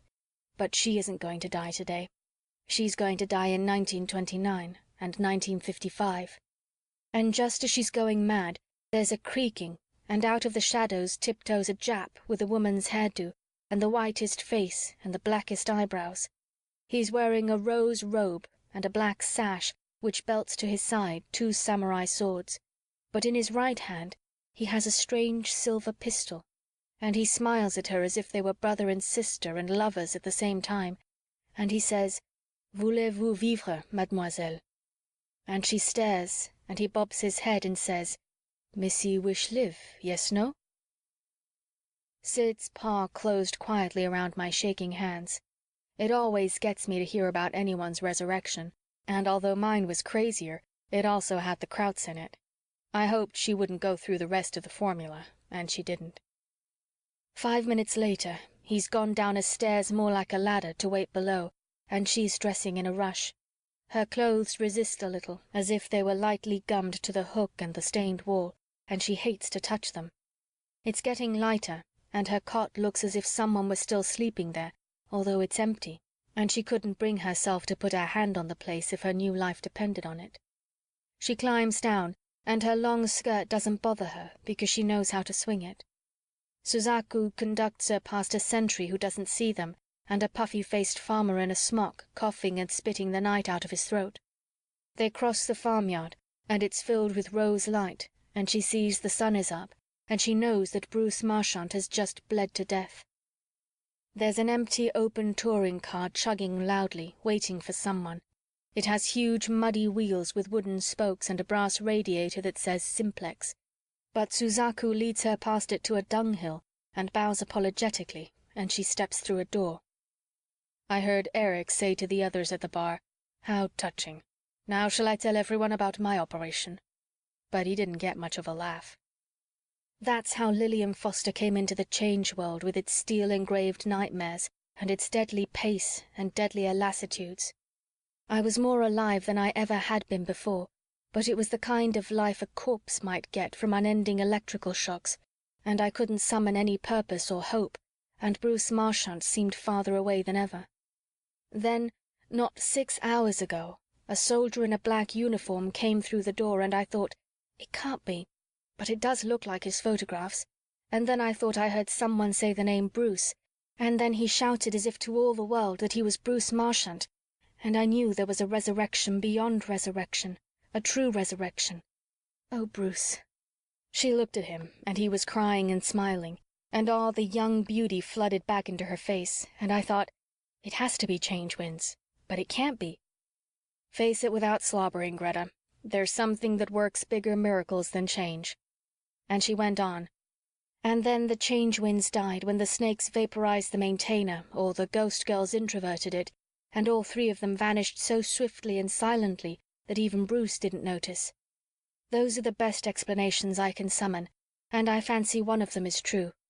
At all events, the change winds died, and my past, and even my futures, became something I could bear lightly, because I have someone to bear them with me, and because at last I have a true future stretching out ahead of me, an unknown future which I shall create by living.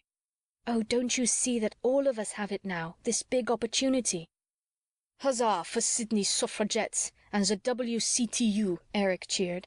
Bon, will you play us a medley of Hearts and Flowers and Onward, Christian soldiers. I am deeply moved, Lily. Where do the rest of us queue up for the great love affair of the century? Chapter 12. Now is a bearable burden. What buckles the back is the added weight of the past's mistakes and the future's fears. I had to learn to close the front door to tomorrow and the back door to yesterday and settle down to here and now. Anonymous. A big opportunity. Nobody laughed at Eric's screwball sarcasms, and still I thought, yes, perish his hysterical little gray head, but he's half right. Lily's got the big thing now, and she wants to serve it up to the rest of us on a platter. Only love doesn't cook and cut that way.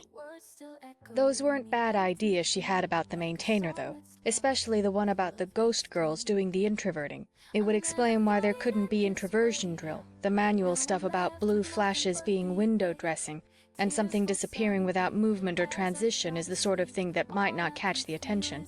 And I guess they gave the others something to think about, too, for there wasn't any follow-up to Eric's frantic sniping.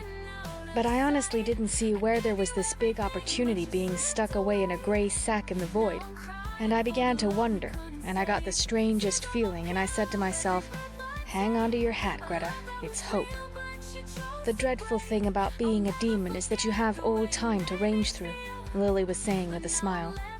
You can never shut the back door to yesterday or the front door to tomorrow and simply live in the present. But now that's been done for us. The door is shut. We need never again rehash the past or the future. The spiders and snakes can never find us, for who ever heard of a place that was truly lost being rescued? And as those in the know have told me, introversion is the end as far as those outside are concerned. So we're safe from the spiders and snakes. We need never be slaves or enemies again, and we have a place in which to live our new lives, the place prepared for us from the beginning. She paused. Surely you understand what I mean. Sidney and Beauregard and Dr. Pyeshkov are the ones who explained it to me. The place is a balanced aquarium, just like the cosmos. No one knows how many ages of big time it has been in use, without a bit of new material being brought in, only luxuries and people, and not a bit of waste cast off. No one knows how many more ages it may not sustain life. I never heard of minor maintainers wearing out. We have all the future, all the security anyone can hope for. We have a place to live together. You know, she was dead right, and I realized that all the time I'd had the conviction in the back of my mind that we were going to suffocate or something if we didn't get a door open pretty quick. I should have known differently, if anyone should, because I'd once been in the place without a door for as long as 100 sleeps during a foxhole stretch of the Change War, and we'd had to start cycling our food, and it had been okay. And then, because it is also the way my mind works, I started to picture in a flash the consequences of our living together all by ourselves, like Lily said.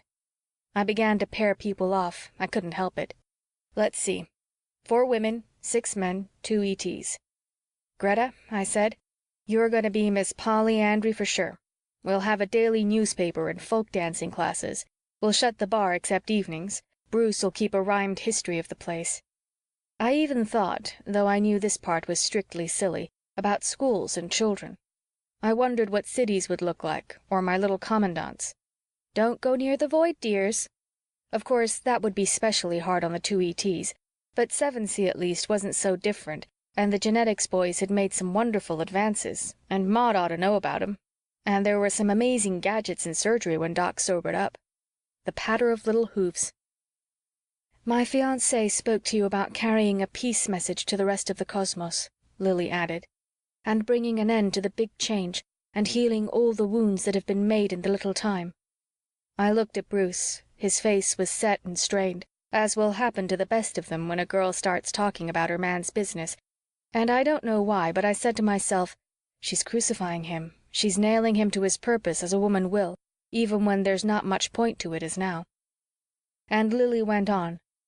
It was a wonderful thought, but now we cannot carry or send any message, and I believe it is too late in any event for a peace message to do any good. The cosmos is too raveled by change, too far gone. It will dissolve, fade, leave not a rack behind. We're the survivors. The torch of existence has been put in our hands. We may already be all that's left in the cosmos, for have you thought that the change winds may have died at their source? We may never reach another cosmos. We may drift forever in the void. But who of us has been introverted before? And who knows what we can or cannot do? We're a seed for a new future to grow from. Perhaps all doomed universes cast off seeds like this place. It's a seed. It's an embryo. Let it grow. She looked swiftly at Bruce and then at Sid, and she quoted, "Come, my friends, 'tis not too late to seek a newer world." I squeezed Sid's hand, and I started to say something to him, but he didn't know I was there. He was listening to Lily quote Tennyson with his eyes entranced and his mouth open, as if he were imagining new things to put into it. Oh, Siddy. And then I saw the others were looking at her the same way. Ilhillis was seeing finer feather forests than long-dead lunas grow. The greenhouse child Maud Apres Davis was stowing away on a starship bound for another galaxy, or thinking how different her life might have been, the children she might have had, if she'd stayed on the planets and out of the change world. Even Eric looked as though he might be blitzing new universes, and Mark subduing them, for an 8-legged Führer Imperator. Beau was throbbing up a wider Mississippi in a bigger-than-life sidewheeler. Even I wasn't dreaming of a greater Chicago. Let's not go hog wild on this sort of thing, I told myself. But I did look up at the void, and I got a shiver because I imagined it drawing away and the whole place starting to grow. I truly meant what I said about a seed, Lily went on slowly. I know, as you all do, that there are no children in the change world, that there cannot be, that we all become instantly sterile, that what they call a curse is lifted from us girls, and we are no longer in bondage to the moon. She was right, all right. If there's one thing that's been proved 1,000,000 times in the change world, it's that. But we are no longer in the change world, Lily said softly, and its limitations should no longer apply to us, including that one. I feel deeply certain of it, but, she looked around slowly, we are 4 women here, and I thought one of us might have a surer indication. My eyes followed hers around like anybody's would. In fact, everybody was looking around except Maud, and she had the silliest look of surprise on her face, and it stayed there, and then, very carefully, she got down from the bar stool with her knitting. She looked at the half-finished pink bra with the long white needle stuck in it, and her eyes bugged bigger yet, as if she were expecting it to turn into a baby sweater right then and there. Then she walked across the place to Lily and stood beside her. While she was walking, the look of surprise changed to a quiet smile. The only other thing she did was throw her shoulders back a little. I was jealous of her for a second, but it was a double miracle for her, considering her age, and I couldn't grudge her that. And to tell the truth, I was a little frightened, too. Even with Dave, I'd been bothered about this business of having babies. Yet I stood up with Siddy. I couldn't help myself, and I guess he couldn't either, and hand in hand, we walked to the control divan. Beau and Sevensee were there, and Bruce, of course, and then, so help me, those soldiers to the death, Cabby and Mark, started over from the bar, and I couldn't see anything in their eyes about the greater glory of Crete and Rome, but something, I think, about each other. And after a moment, Illy slowly detached himself from the piano and followed, lightly trailing his tentacles on the floor. I couldn't exactly see him hoping for little Illys in this company, unless it was true what the joke said about Lunans, but maybe he was being really disinterested, and maybe he wasn't. Maybe he was simply figuring that Illy ought to be on the side with the biggest battalions. I heard dragging footsteps behind us, and here came Doc from the gallery, carrying in his folded arms an abstract sculpture as big as a newborn baby. It was an agglomeration of perfect, shiny gray spheres the size of golf balls, shaping up to something like a large brain, but with holes showing through here and there. He held it out to us like an infant to be admired, and worked his lips and tongue as if he were trying very hard to say something, though not a word came out that you could understand. And I thought, Maxey Alexeyevich may be speechless drunk and have all sorts of holes in his head, but he's got the right instincts, bless his soulful little Russian heart. We were all crowded around the control divan like a football team huddling, the peace packers, it came to me.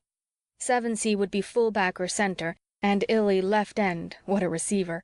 The right number, too. Eric was alone at the bar, but now even he— oh no, this can't be, I thought. Even he came toward us. Then I saw that his face was working the worst over. He stopped halfway and managed to force a smile, but it was the worst, too. That's my little commandant, I thought. No team spirit. So now Lily and Bruce, yes, and Großmütter and Maud have their little nest, he said, and he wouldn't have had to push his voice very hard to get a screech. But what are the rest of us supposed to be? Cowbirds? He crooked his neck and flapped his hands and croaked, "Cuckoo, cuckoo!"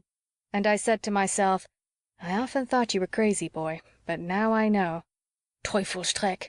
Yes, devil's dirt. But you all seem to be infected with this dream of children. Can't you see that the change world is the natural and proper end of evolution? A period of enjoyment and measuring, an ultimate working out of things, which women call destruction. Help, I'm being raped. Oh, what are they doing to my children? But which men know as fulfillment.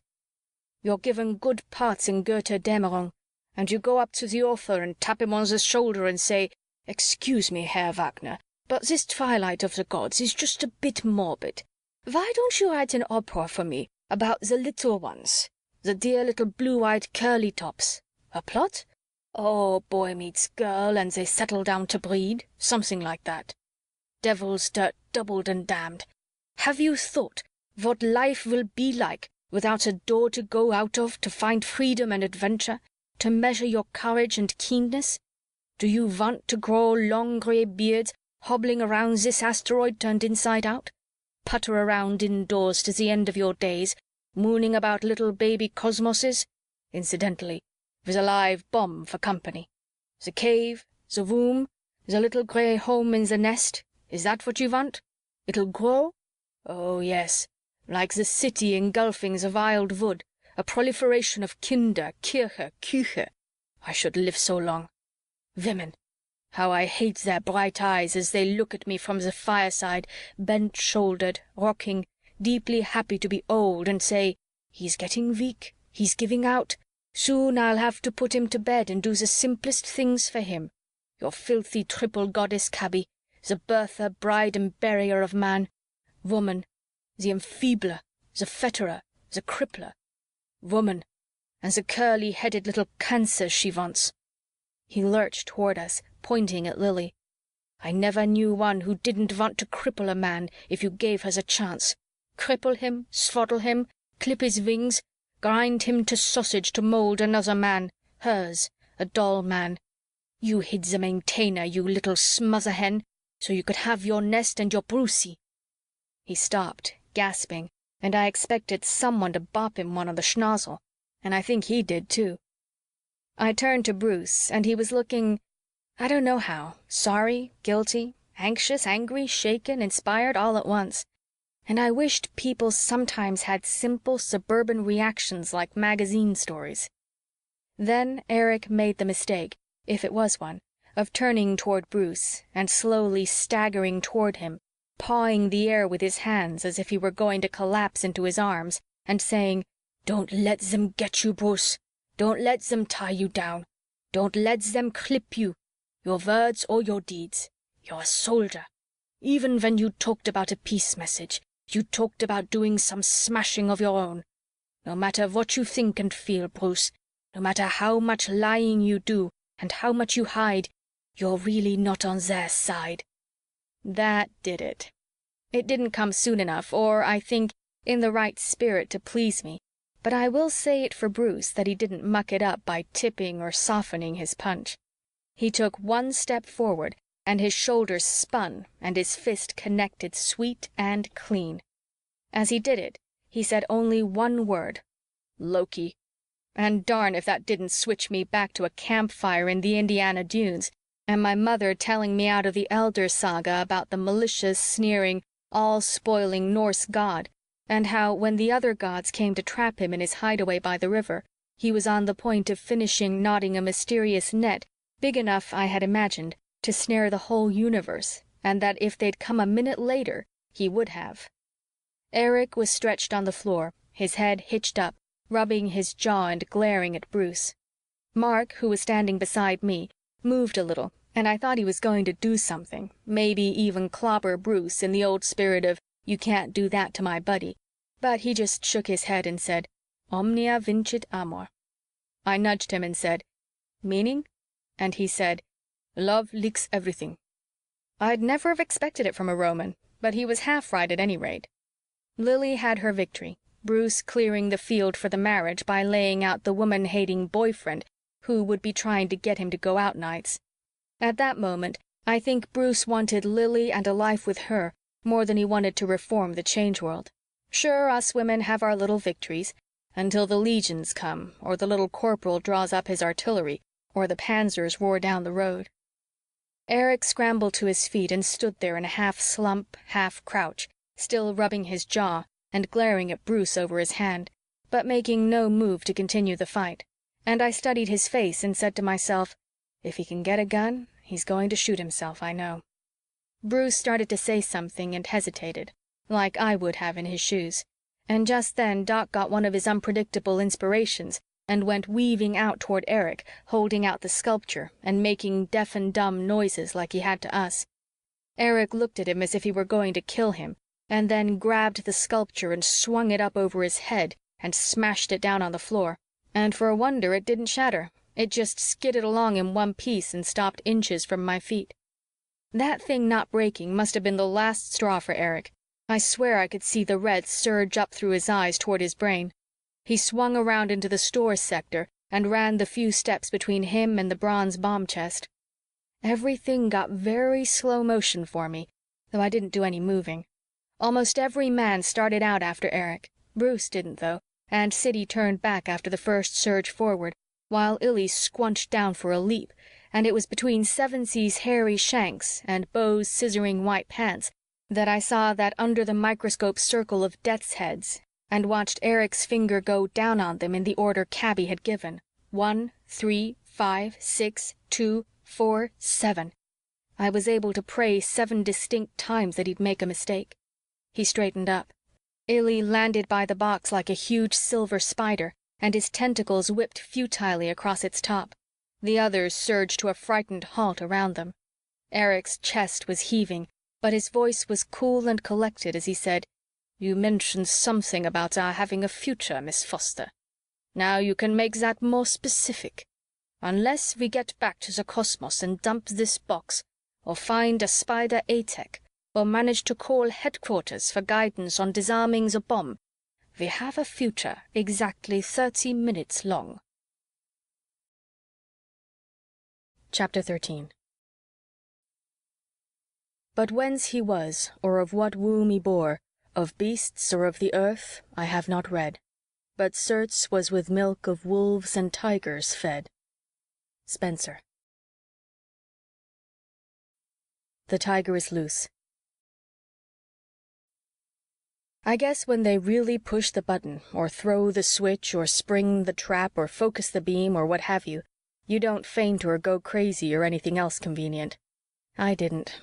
Everything, everybody, every move that was made, every word that was spoken, was painfully real to me, like a hand twisting and squeezing things deep inside me, and I saw every least detail spotlighted and magnified like I had the 7 skulls. Erich was standing beyond the bomb chest. Little smiles were ruffling his lips. I'd never seen him look so sharp. Illy was beside him, but not on his side, you understand. Mark, Sevensee, and Beau were around the chest to the nearer side.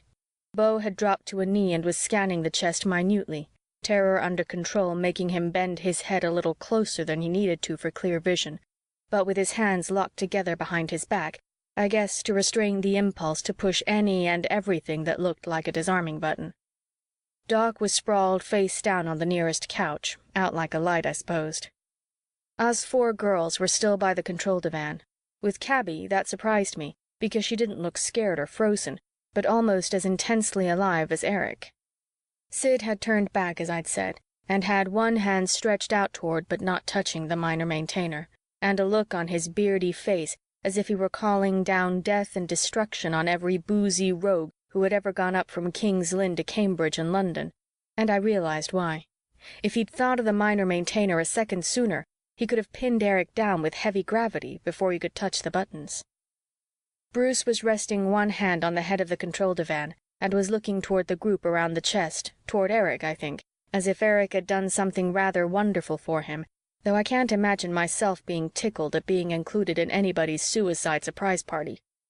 Bruce looked altogether too dreamy, Brahma blast him, for someone who must have the same steel-spiked thought in his head that I know darn well the rest of us had, that in 29 minutes or so the place would be a sun in a bag. Eric was the first to get down to business, as I'd have laid any odds he would be. He had the jump on us, and he wasn't going to lose it. "Well, when are you going to start getting Lily to tell us where she hid the maintainer? It has to be her. She was too certain it was gone forever when she talked. And Bruce must have seen from the bar who took the maintainer. And who would he cover up for but his girl?" There he was, plagiarizing my ideas, but I guess I was willing to sign them over to him in full if he got us the right pail of water for that time bomb. He glanced at his wrist. "According to my caller, you have 29.5 minutes, including the time it will take to get a door or contact headquarters. When are you going to get busy on the girl?" Bruce laughed a little, deprecatingly so help me, and started toward him. "Look here, old man," he said. "There's no need to trouble Lily or to fuss with headquarters, even if you could. Really, not at all. Not to mention that your surmises are quite unfounded, old chap, and I'm a bit surprised at your advancing them. But that's quite all right, because as it happens, I'm an atomics technician, and I even worked on that very bomb. To disarm it, you just have to fiddle a bit with some of the ankhs, those hoopy little crosses. Here, let me." Allah, but it must have struck everybody as it did me as being just too incredible an assertion, too bloody British a barefaced bluff, for Eric didn't have to say a word. Mark and Sevensee grabbed Bruce by the arms, one on each side, as he stooped toward the bronze chest, and they weren't gentle about it. Then Eric spoke. "Oh, no, Bruce. Very sporting of you to try to cover up for your girlfriend. But we aren't going to let ourselves be blown to stripped atoms 28 minutes too soon while you monkey around with the buttons, the very thing Benson Carter warned against, and pray for a guesswork miracle. It's too thin, Bruce, when you come from 1917 and haven't been on the big time for 100 sleeps and were calling for an A-Tech yourself a few hours ago. Much too thin. Bruce, something is going to happen that I'm afraid you won't like, but you're going to have to put up with it. That is, unless Miss Foster decides to be cooperative."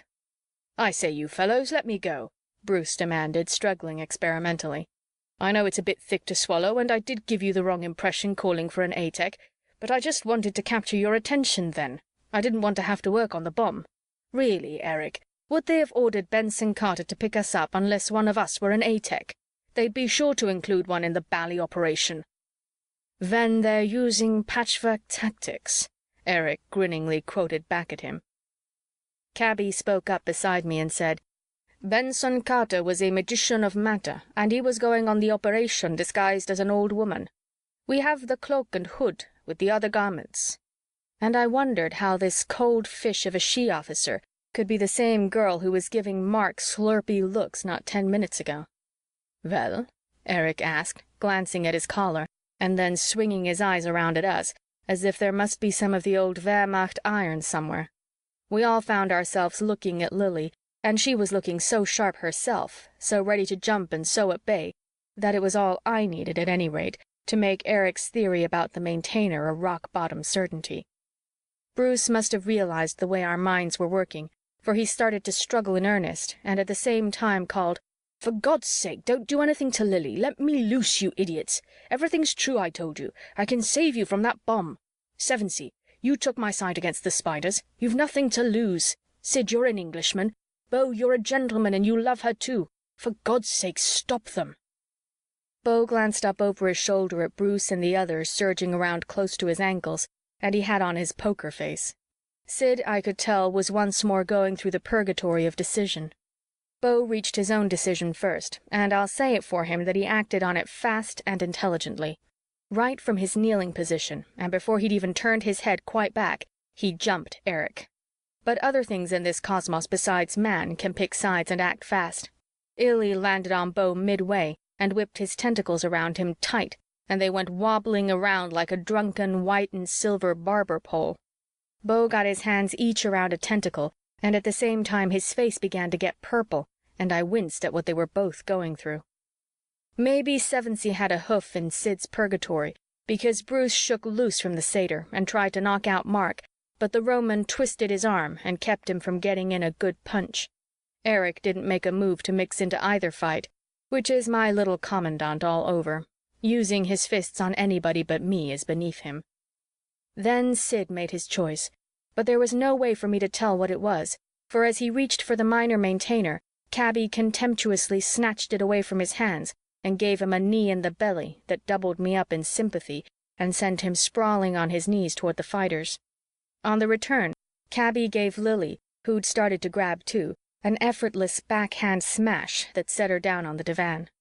Eric's face lit up like an electric sign, and he kept his eyes fixed on Cabby. She crouched a little, carrying her weight on the balls of her feet and firmly cradling the minor maintainer in her left arm, like a basketball captain planning an offensive. Then she waved her free hand decisively to the right. I didn't get it, but Eric did, and Mark too, for Eric jumped for the refresher sector, and Mark let go of Bruce and followed him, ducking around Sevensee's arms, who was coming back into the fight, on which side I don't know. Illy unwhipped from Beau and copied Eric and Mark with one big spring. Then Cabby twisted a dial as far as it would go, and Bruce, Beau, Sevensee, and poor Siddy were slammed down and pinned to the floor by about 8 gravities. It should have been lighter near us. I hoped it was, but you couldn't tell from watching Siddy. He went flat on his face, spread-eagled, one hand stretched toward me so close I could have touched it but not let go, and his mouth was open against the floor, and he was gasping through a corner of it, and I could see his spine trying to sink through his belly. Bruce just managed to get his head and shoulder up a bit, and they all made me think of a door illustration of the Inferno, where the cream of the damned are frozen up to their necks in ice in the innermost circle of hell. The gravity didn't catch me, although I could feel it in my left arm. I was mostly in the refresher sector, but I'd dropped down flat too, partly out of a crazy compassion I have, but mostly because I didn't want to take a chance of having Cabby knock me down. Eric, Mark, and Illy had got clear, and they headed toward us. Maud picked the moment to make her play. She hadn't much choice of times if she wanted to make one. The old girl was looking it for once, but I guess the thought of her miracle must have survived alongside the fear of sacked sun and must have meant a lot to her, for she launched out fast, all set to straight-arm Cabby into the heavy gravity and grab the minor maintainer with the other hand. Chapter 14. Like diamonds, we are cut with our own dust. Webster. Now will you talk? Cretans have eyes under their back hair, or let's face it, entertainers aren't soldiers.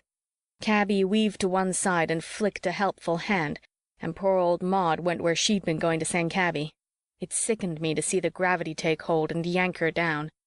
I could have jumped up and made it 4 in a row for Cabby, but I'm not a bit brave when things like my life are at stake.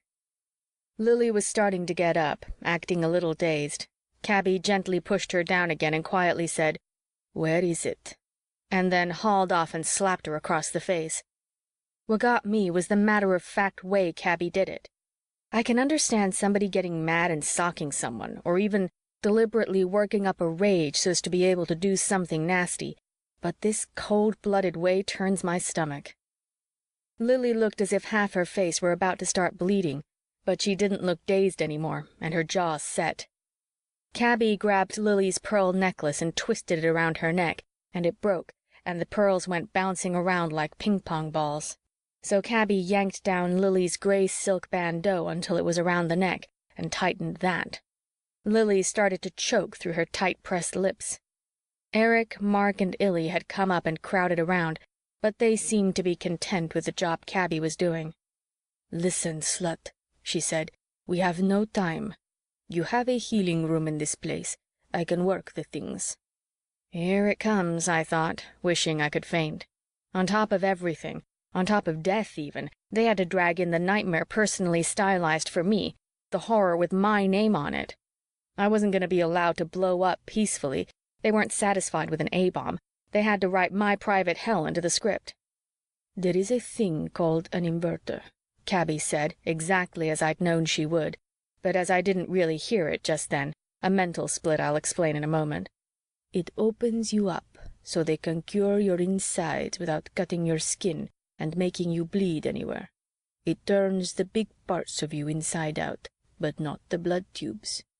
All your skin, your eyes, ears, nose, toes, all of it, becoming the lining of a little hole that's filled with your hair. Meantime, your insides are exposed for whatever the healer wants to do to them. You live for a while on the air inside the hole. First, the healer gives you an air that makes you sleep, or you go mad in about 50 heartbeats. We'll see what 10 heartbeats do to you without the sleepy air. Now will you talk?" I hadn't been listening to her, though, not the real me, or I'd have gone mad without getting the treatment.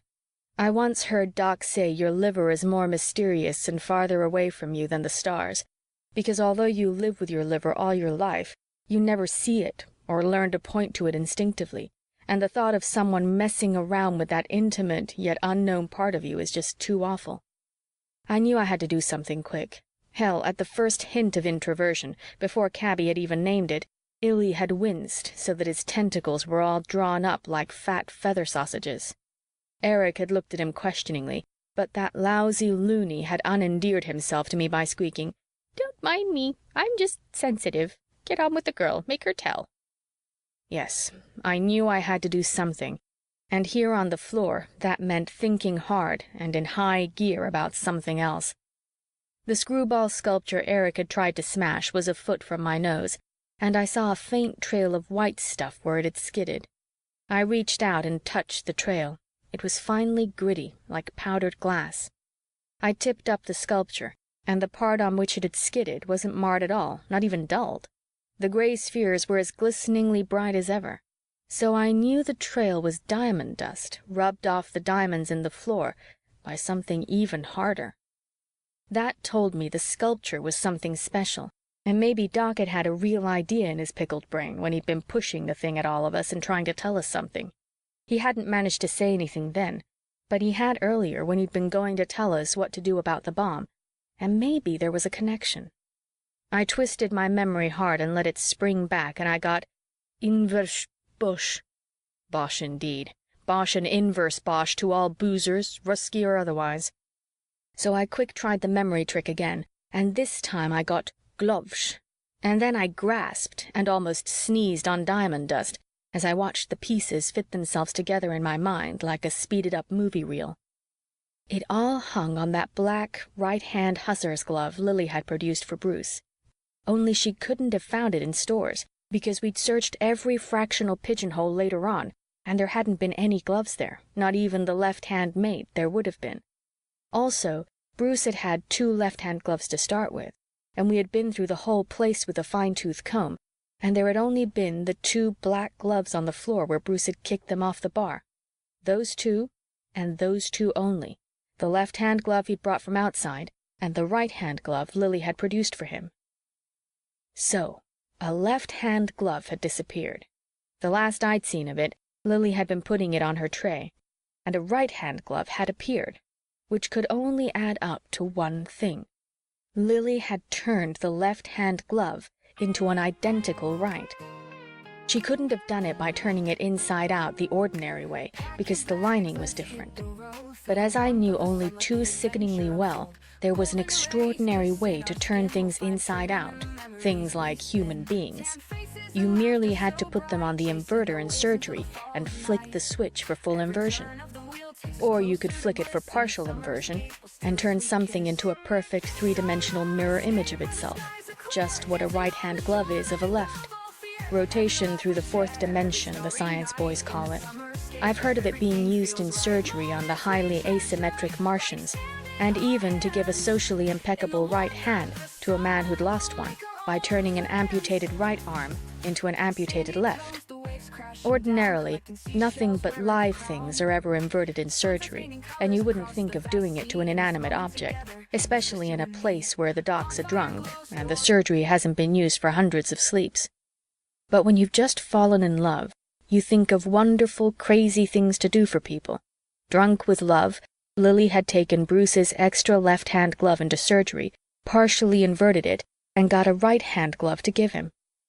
What Doc had been trying to say with his inverse bosch was invert the box, meaning we should put the bronze chest through full inversion to get at the bomb inside to disarm it. Doc, too, had got the idea from Lily's trick with the glove. What an inside-out tactical atomic bomb would look like I could not imagine, and did not particularly care to see. I might have to, though, I realized. But the fast-motion film was still running in my head. Later on, Lily had decided, like I had, that her lover was going to lose out in his plea for mutiny unless she could give him a really captive audience, and maybe even then she had been figuring on creating the nest for Bruce's chicks, and all those other things we'd believed in for a while.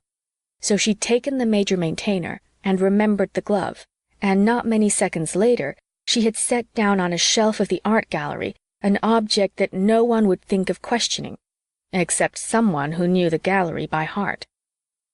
I looked at the abstract sculpture a foot from my nose, at the clustered gray spheres the size of golf balls. I had known that the inside of the Maintainer was made up of vastly tough, vastly hard giant molecules, but I hadn't realized they were quite that big. I said to myself, Greta, this is going to give you a major psychosis, but you're the one who has to do it, because no one is going to listen to your deductions when they're all practically living on negative time already. I got up as quietly as if I were getting out of a bed I shouldn't have been in. There are some things entertainers are good at, and Cabby was just saying, "You go mad in about 50 heartbeats." Everybody on their feet was looking at Lily. Sid seemed to have moved, but I had no time for him, except to hope he hadn't done anything that might attract attention to me. I stepped out of my shoes and walked rapidly to surgery. There's one good thing about this hardest floor anywhere: it doesn't creak. I walked through the surgery screen that is like a wall of opaque, odorless cigarette smoke, and I concentrated on remembering my snafu'd nurse's training, and before I had time to panic, I had the sculpture positioned on the gleaming table of the inverter.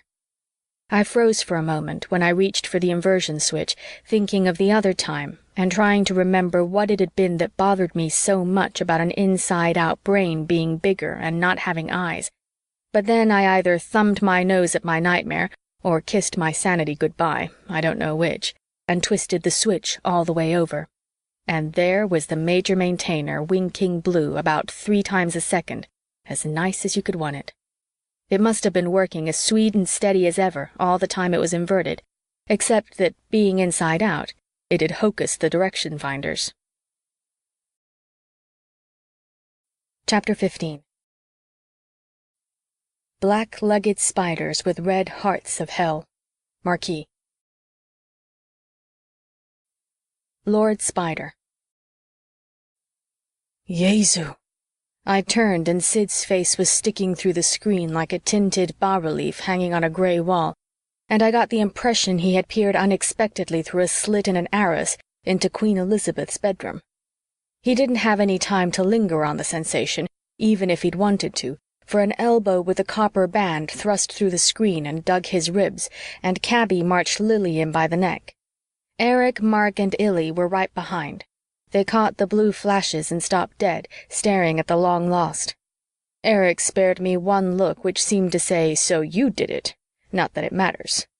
Then he stepped forward and picked it up and held it solidly to his left side in the double right angle made by fingers, forearm, and chest, and reached for the introversion switch with a look on his face as if he were opening a fifth of whiskey. The blue light died, and change winds hit me like a stiff drink that had been a long, long time in coming, like a hot trumpet note out of nowhere. I felt the changing pasts blowing through me, and the uncertainties whistling past, and ice-stiff reality softening with all its duties and necessities, and the little memories shredding away and dancing off like autumn leaves, leaving maybe not even ghosts behind, and all the crazy moods like Mardi Gras dancers pouring down an evening street, and something inside me had the nerve to say it didn't care whether Greta Forzane's death was riding in those winds, because they felt so good. I could tell it was hitting the others the same way. Even battered, tight-lipped Lily seemed to be saying, You're making me drink the stuff, and I hate you for it, but I do love it." I guess we'd all had the worry that even finding and extroverting the Maintainer wouldn't put us back in touch with the cosmos and give us those winds we hate and love. The thing that cut through to us as we stood there glowing was not the thought of the bomb, though that would have come in a few seconds more, but Sid's voice. He was still standing in the screen, except that now his face was out the other side, and we could just see parts of his gray doubleted back, but of course his Jesu came through the screen as if it weren't there. At first I couldn't figure out who he could be talking to, but I swear I never heard his voice so courtly obsequious before, so strong and yet so filled with awe and an undernote of, yes, sheer terror. "Lord, I am filled from top to toe with confusion that you should so honor my poor place," he said. "Poor say I and mine, when I mean that I have ever busked it faithfully for you, not dreaming that you would ever condescend, yet knowing that your eye was certes ever upon me. Though I am but as a poor pinch of dust adrift between the suns, I abase myself. Prithee, how may I serve thee, sir? I know not e'en how most suitably to address thee, Lord. King? Emperor? Spider?" I felt like I was getting very small, but not a bit less visible, worse luck, and even with the change winds inside me to give me courage, I thought this was really too much coming on top of everything else. It was simply unfair. At the same time, I realized it was to be expected that the big bosses would have been watching us with their unblinking, beady black eyes ever since we had introverted, waiting to pounce if we should ever come out of it. I tried to picture what was on the other side of the screen, and I didn't like the assignment. But in spite of being petrified, I had a hard time not giggling, like the zany at graduation exercises, at the way the others in surgery were taking it. I mean the soldiers. They each stiffened up like they had the old ramrod inside them, and their faces got that important look, and they glanced at each other and the floor without lowering their heads, as if they were measuring the distance between their feet and mentally checking alternate sets of footprints to step into. The way Eric and Cabby held the major and minor maintainers became formal. The way they checked their collars and nodded reassuringly was positively esoteric. Even Illy somehow managed to look as if he were on parade. Then, from beyond the screen, came what was, under the circumstances, the worst noise I've ever heard. A seemingly wordless, distant-sounding howling and wailing, with a note of menace that made me shake, although it also had a nasty familiarity about it I couldn't place. Sid's voice broke into it loud, fast, and frightened. "Your pardon, Lord. I did not think— Certes, the gravity. I'll attend to it on the instant." He whipped a hand and half a head back through the screen, but without looking back, and snapped his fingers, and before I could blink, Cabby had put the minor maintainer in his hand. Sid went completely out of sight then, and the howling stopped, and I thought that if that was the way a Lord Spider expressed his annoyance at being subjected to incorrect gravity, I hoped the bosses wouldn't start any conversations with me. Eric pursed his lips and threw the other soldiers a nod, and the four of them marched through the screen as if they'd drilled a lifetime for this moment. I had the wild idea that Eric might give me his arm, but he strode past me as if I were an entertainer. I hesitated a moment then, but I had to see what was happening outside, even if I got eaten up for it. Besides, I had a bit of the thought that if these formalities went on much longer, even a Lord Spider was going to discover just how immune he was to confined atomic blast. I walked through the screen with Lily beside me. The soldiers had stopped a few feet in front of it. I looked around ahead for whatever it was going to turn out to be, prepared to drop a curtsy or whatever else, bar nothing, that seemed expected of me. I had a hard time spotting the beast. Some of the others seemed to be having trouble too. I saw Doc weaving around foolishly by the control divan, and Bruce and Beau and Sevensee and Maud on their feet beyond it, and I wondered whether we were dealing with an invisible monster. Ought to be easy enough for the bosses to turn a simple trick like invisibility. Then I looked sharply left, where everyone else, even glassy-eyed Doc, was coming to look, into the door sector. Only there wasn't any monster there, or even a door, but just Siddy, holding the minor maintainer, and grinning like when he's threatening to tickle me, only more fiendishly. "Not a move, masters," he cried, his eyes dancing. or I'll pin the pack of you down, marry and our men I will. It is my firm purpose to see the place blasted before I let this instrument out of my hands again." My first thought was, "'Sblood, but Siddy's a real actor. I don't care if he didn't study under anyone later than Burbage. That just proves how good Burbage is." Sid had convinced us not only that the real spiders had arrived, but earlier that the gravity in the edge of stores had been a lot heavier than it actually was. He completely fooled all those soldiers, including my swelled-headed victorious little commandant, and I kind of filed away the timing of that business of reaching out the hand and snapping the fingers without looking. It was so good. "Beauregard," Sid called. "get to the Major Maintainer and call headquarters, but don't come through door, marry, go by refresher. I'll not trust a single demon of you in this sector with me until much more has been shown and settled." "Siddy, you're wonderful," I said, starting toward him. "As soon as I got the Maintainer unsnarled and looked around and saw your sweet old face—" "Back, tricksy trull. Not the breadth of one scarlet toenail nearer me, you queen of sleights and high priestess of deception," he bellowed. "You least of all do I trust. Why you hid the Maintainer I know not, faith, but later you'll discover the truth to me, or I'll have your gizzard." I could see there was going to have to be a little explaining. Doc, touched off, I guess, by Sid waving his hand at me, threw back his head and let off one of those shuddery Siberian wolf howls he does so blamed well. Sid waved toward him sharply and he shut up, beaming toothily, but at least I knew who was responsible for the spider wail of displeasure that Sid had either called for, or more likely, got as a gift of the gods and used in his act. Beau came circling around fast, and Erich shoved the Major Maintainer into his hands without making any fuss. The 4 soldiers were looking pretty glum after losing their grand review. Beau dumped some junk off one of the art gallery's sturdy taborets and set the Major Maintainer on it carefully but fast, and quickly knelt in front of it and whipped on some earphones and started to tune. The way he did it snatched away from me my inward glory at my big inversion brainwave so fast I might never have had it, and there was nothing in my mind again but the bronze bomb chest. I wondered if I should suggest inverting the thing, but I said to myself, Greta, you got no diploma to show them, and there probably isn't time to try 2 things anyway. Then Erich for once did something I wanted him to, though I didn't care for its effect on my nerves, by looking at his collar and saying quietly, 9 minutes to go, if place-time and cosmic time are syncing. Beau was steady as a rock and working adjustments so fine that I couldn't even see his fingers move. Then at the other end of the place, Bruce took a few steps toward us. 7C and Maud followed a bit behind him. I remembered Bruce was another of our nuts with a private program for blowing up the place. "Sidney," he called, and then, when he'd got Sid's attention, "Remember, Sidney, you and I both came down to London from Peterhouse." I didn't get it. Then Bruce looked toward Erich with a devil-may-care challenge, and toward Lily as if he were asking her forgiveness for something. I couldn't read her expression. The bruises were blue on her throat, and her cheek was puffy.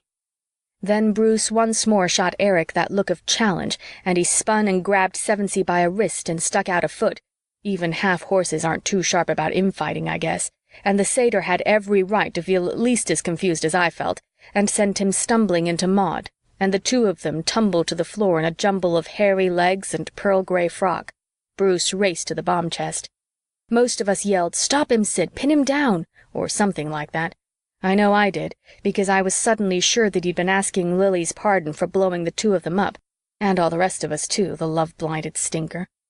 Sid had been watching him all the time, and now he lifted his hand to the Minor Maintainer, but then he didn't touch any of the dials, just watched and waited, and I thought, Shaitan save us, does Siddy want in on death too? Ain't he satisfied with all he knows about life?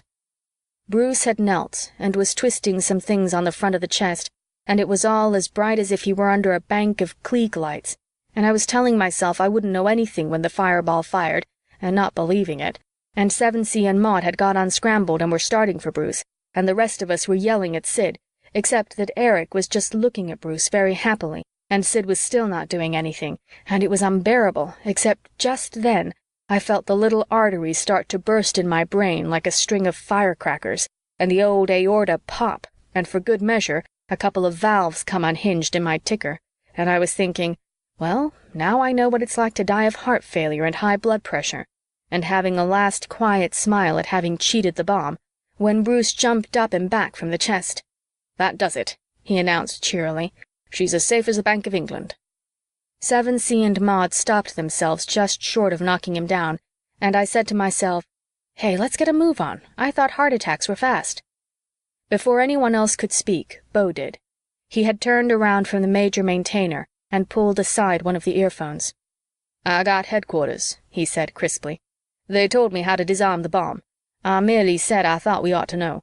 What did you do, sir?" he called to Bruce. "There's a row of 4 anks just below the lock. The first to your left, you give a quarter turn to the right, the second a quarter turn to the left, same for the fourth, and you don't touch the third." "That is it, sir," Beau confirmed. The long silence was too much for me. I guess I must have the shortest span for unspoken relief going. I drew some nourishment out of my restored arteries into my brain cells and yelled, "Siddy, I know I'm a tricksy trull and the high vixen of all foxes, but what the hell is Peterhouse?" "The oldest college at Cambridge," he told me rather coolly. Chapter 16. Familiar with infinite universe sheafs and open-ended postulate systems? The notion that everything is possible, and I mean everything, and everything has happened. Everything. Heinlein. The Possibility Binders. An hour later, I was nursing a weak highball and a black eye in the sleepy-time darkness on the couch farthest from the piano, half watching the highlighted party going on around it and the bar, while the place waited for rendezvous with Egypt and the Battle of Alexandria. Sid had swept all our outstanding problems into one big bundle, and since his hand held the joker of the minor maintainer, he had settled them all as high-handedly as if they'd been those of a bunch of schoolkids. It amounted to this. We'd been introverted when most of the damning things had happened, so presumably only we knew about them, and we were all in so deep, one way or another, that we'd all have to keep quiet to protect our delicate complexions. Well, Ericc's triggering the bomb did balance rather neatly Bruce's incitement to mutiny, and there was Doc's drinking, while everybody who had declared for the peace message had something to hide. Mark and Cabby I felt inclined to trust anywhere, Maud for sure, and Eric in this particular matter, damn him.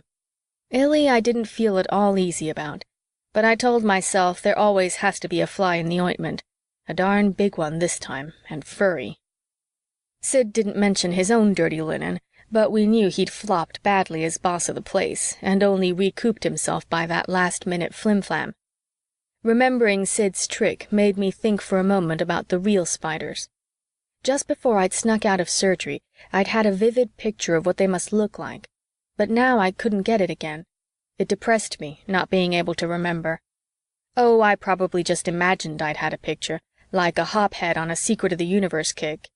Me ever find out anything about the spiders? Except for nervous notions like I'd had during the recent fracas? What a laugh. The funniest thing, ha-ha, was that I had ended up the least trusted person. Sid wouldn't give me time to explain how I deduced what had happened to the maintainer, and even when Lily spoke up and admitted hiding it, she acted so bored I don't think everybody believed her, although she did spill the realistic detail that she hadn't used partial inversion on the glove. She'd just turned it inside out to make it a right, and then done a full inversion to get the lining back inside. I tried to get Doc to confirm that he'd reasoned the thing out the same way I had, but he said he'd been blacked out the whole time, except during the first part of the hunt, and he didn't remember having any bright ideas at all. Right now he was having Maud explain to him twice, in detail, everything that had happened. I decided it was going to take a little more work before my reputation as a great detective was established. I looked over the edge of the couch and just made out in the gloom one of Bruce's black gloves. It must have been kicked there. I fished it up. It was the right-hand one, my big clue, and was I sick of it. Got mittens, God forbid. I slung it away, and like a lurking octopus, Illy shot up a tentacle from the next couch, where I hadn't known he was resting, and snatched the glove like it was a morsel of underwater garbage. These ETs can seem pretty shuddery non-human at times. I thought of what a cold-blooded, skin-saving louse Illy had been, and about Sid and his easy suspicions, and Eric and my black eye, and how, as usual, I'd got left alone in the end. My men. Bruce had explained about being an A-Tech. Like a lot of us, he'd had several widely different jobs during his first weeks in the Change World, and one of them had been a secretary to a group of the minor atomics boys from the Manhattan Project Earth satellite days. I gathered he'd also absorbed some of his bothersome ideas from them. I hadn't quite decided yet what species of heroic heel he belonged to, but he was thick with Mark and Eric again. Everybody's men. Sid didn't have to argue with anybody. All the wild compulsions and mighty resolves were dead now, anyway until they'd had a good long rest. I sure could use one myself, I knew. The party at the piano was getting wilder. Lily had been dancing the black bottom on top of it, and now she jumped down into Sid's and Sevensee's arms, taking a long time about it. She'd been drinking a lot, and her little gray dress looked about as innocent on her as diapers would on Nell Gwyn. She continued her dance, distributing her marks of favor equally between Sid, Eric, and the satyr. Beau didn't mind a bit, but serenely pounded out "Tonight's the Night," which she'd practically shouted to him not 2 minutes ago. I was glad to be out of the party. Who can compete with a highly experienced, utterly disillusioned 17-year-old really throwing herself away for the first time? Something touched my hand. Illy had stretched a tentacle into a furry wire to return me the black glove, although he ought to have known I didn't want it. I pushed it away, privately calling Illy a washed-out moronic tarantula, and right away I felt a little guilty. What right had I to be critical of Illy? Would my own character have shown to advantage if I'd been locked in with 11 octopoids 1 billion years away? For that matter, where did I get off being critical of anyone? Still, I was glad to be out of the party, though I kept on watching it. Bruce was drinking alone at the bar. Once Sid had gone over to him, and they'd had one together, and I'd heard Bruce reciting from Rupert Brooke those deliberately corny lines, "For England's the one land I know, where men with splendid hearts may go, and Cambridgeshire of all England, the shire for men who understand." And I'd remembered that Brooke, too, had died young in World War I, and my ideas had got fuzzy. But mostly, Bruce was just calmly drinking by himself. Every once in a while, Lily would look at him and stop dead in her dancing and laugh. I'd figured out this Bruce, Lily, Eric business as well as I cared to. Lily had wanted the nest with all her heart, and nothing else would satisfy her, and now she'd go to hell her own way and probably die of Bright's disease for a 3rd time in the Change World. Bruce hadn't wanted the nest or Lily as much as he wanted the Change World and the chances it gave for soldierly cavorting and poetic drunks. Lily's seed wasn't his idea of healing the cosmos. Maybe he'd make a real mutiny someday, but more likely he'd stick to barroom epics. His and Lily's infatuation wouldn't die completely, no matter how rancid it looked right now. The real love angle might go, but change would magnify the romance angle, and it might seem to them like a big thing of a sort if they met again. Eric had his camarade, shaped to suit him, who'd had the guts and cleverness to disarm the bomb he'd had the guts to trigger. You have to hand it to Eric for having the nerve to put us all in a situation where we'd have to find the maintainer or fry, but I don't know anything disgusting enough to hand to him. I had tried a while back. I'd gone up behind him and said, "Hey, how's my wicked little commandant? Forgotten your und so weiter?" And as he turned, I clawed my nails and slammed him across the cheek. That's how I got the black eye. Maud wanted to put an electronic leech on it, but I took the old handkerchief and ice water. Well, at any rate, Eric had his scratches to match Bruce's, not as deep, but 4 of them, and I told myself maybe they'd get infected. I hadn't washed my hands since the hunt. Not that Eric doesn't love scars. Mark was the one who helped me up after Eric knocked me down. "You got any omnias for that?" I snapped at him. "For what?" Mark asked. "Oh, for everything that's been happening to us," I told him disgustedly. He seemed to actually think for a moment, and then he said, "Omnia mutantur, nihil interit." "Meaning?" I asked him. He said, "All things change, but nothing is really lost." It would be a wonderful philosophy to stand with against the change winds. Also damn silly. I wondered if Mark really believed it. I wished I could. Sometimes I come close to thinking it's a lot of baloney trying to be any decent kind of demon, even a good entertainer. Then I tell myself, that's life, Greta. You've got to love through it somehow. But there are times when some of these kookies are not too easy to love. Something brushed the palm of my hand again. It was Illy's tentacle, with the tendrils of the tip speared out like a little brush. I started to pull my hand away, but then I realized the loon was simply lonely. I surrendered my hand to the patterned gossamer pressures of feather talk. Right away I got the words, "Feeling lonely, Greta girl?" It almost floored me, I tell you. Here I was understanding feather talk, which I just didn't, and I was understanding it in English, which didn't make any sense at all. For a second, I thought Illy must have spoken, but I knew he hadn't, and for a couple more seconds, I thought he was working telepathy on me, using the feather talk as cues. Then I tumbled to what was happening. He was playing English on my palm, like on the keyboard of his squeakbox, and since I could play English on a squeakbox myself, my mind translated automatically. Realizing this almost gave my mind stage fright, but I was too fagged to be hocused by self-consciousness. I just lay back and let the thoughts come through. It's good to have someone to talk to, even an underweight octopus, and without the squeaks, Illy didn't sound so silly. His phrasing was soberer. "Feeling sad, Greta girl, because you'll never understand what's happening to us all?" Illy asked me. "Because you'll never be anything but a shadow fighting shadows and trying to love shadows in between the battles? It's time you understood we're not really fighting a war at all, although it looks that way, but going through a kind of evolution, though not exactly the kind Erich had in mind. Your Terran thought has a word for it and a theory for it, a theory that recurs on many worlds. It's about the 4 orders of life: plants, animals, men, and demons. Plants are energy binders. They can't move through space or time, but they can clutch energy and transform it. Animals are space binders. They can move through space. Man, Terran or ET, Lunan or non-Lunan, is a time binder. He has memory. Demons are the 4th order of evolution, possibility binders. They can make all of what might be part of what is, and that is their evolutionary function. Resurrection is like the metamorphosis of a caterpillar into a butterfly. A 3rd order being breaks out of the chrysalis of its lifeline into a 4th order life.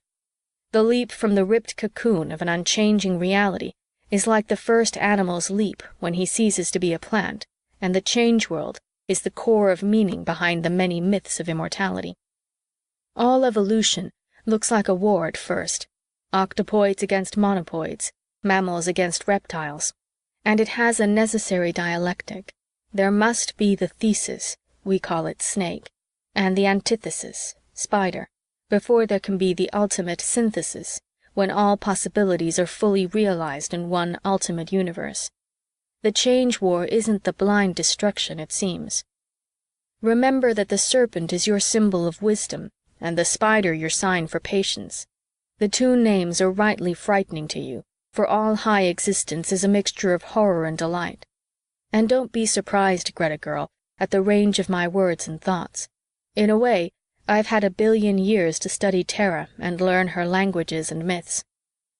Who are the real spiders and snakes? Meaning, who were the first possibility binders? Who was Adam, Greta girl? Who was Cain? Who were Eve and Lilith? In binding all possibility, the demons also bind the mental with the material.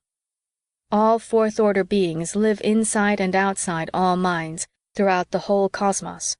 Even this place is, after its fashion, a giant brain. Its floor is the brain pan, the boundary of the void is the cortex of gray matter. Yes, even the major and minor maintainers are analogues of the pineal and pituitary glands, which in some form sustain all nervous systems. There's the real picture, Greta girl.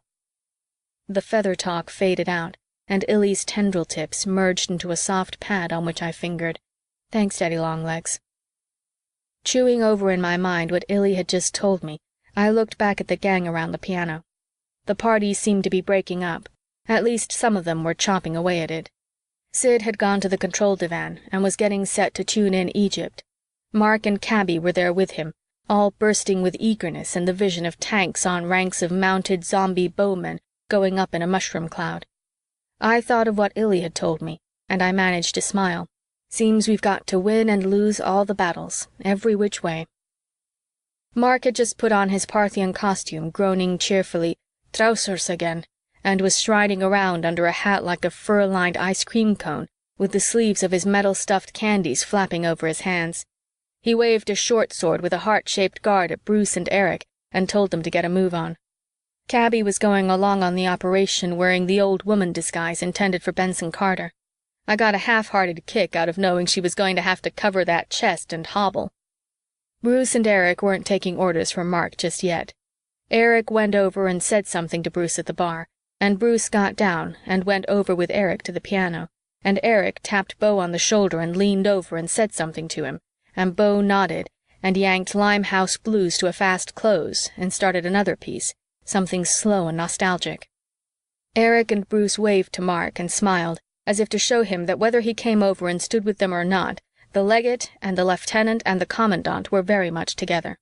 And while Sevensee hugged Lily with a simple enthusiasm that made me wonder why I've wasted so much imagination on genetic treatments for him, Eric and Bruce sang, "To the legion of the lost ones, to the cohort of the damned, to our brothers in the tunnels outside time, sing 3 change-resistant zombies raised from death and robot-crammed, and commandos of the spiders, here's to crime. We're 3 blind mice on the wrong time track. Hush, hush, hush. We've lost our now and we'll never get back.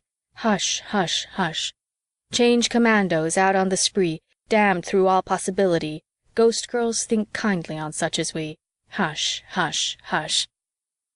While they were singing, I looked down at my charcoal skirt and over at Maud and Lily, and I thought, 3 gray hustlers for 3 black hussars. That's our speed. Well, I'd never thought of myself as a high-speed job, winning all the races. I wouldn't feel comfortable that way. Come to think of it, we've got to lose and win all the races in the long run, the way the course is laid out. I fingered to Illy, "That's the picture all right, Spider Boy.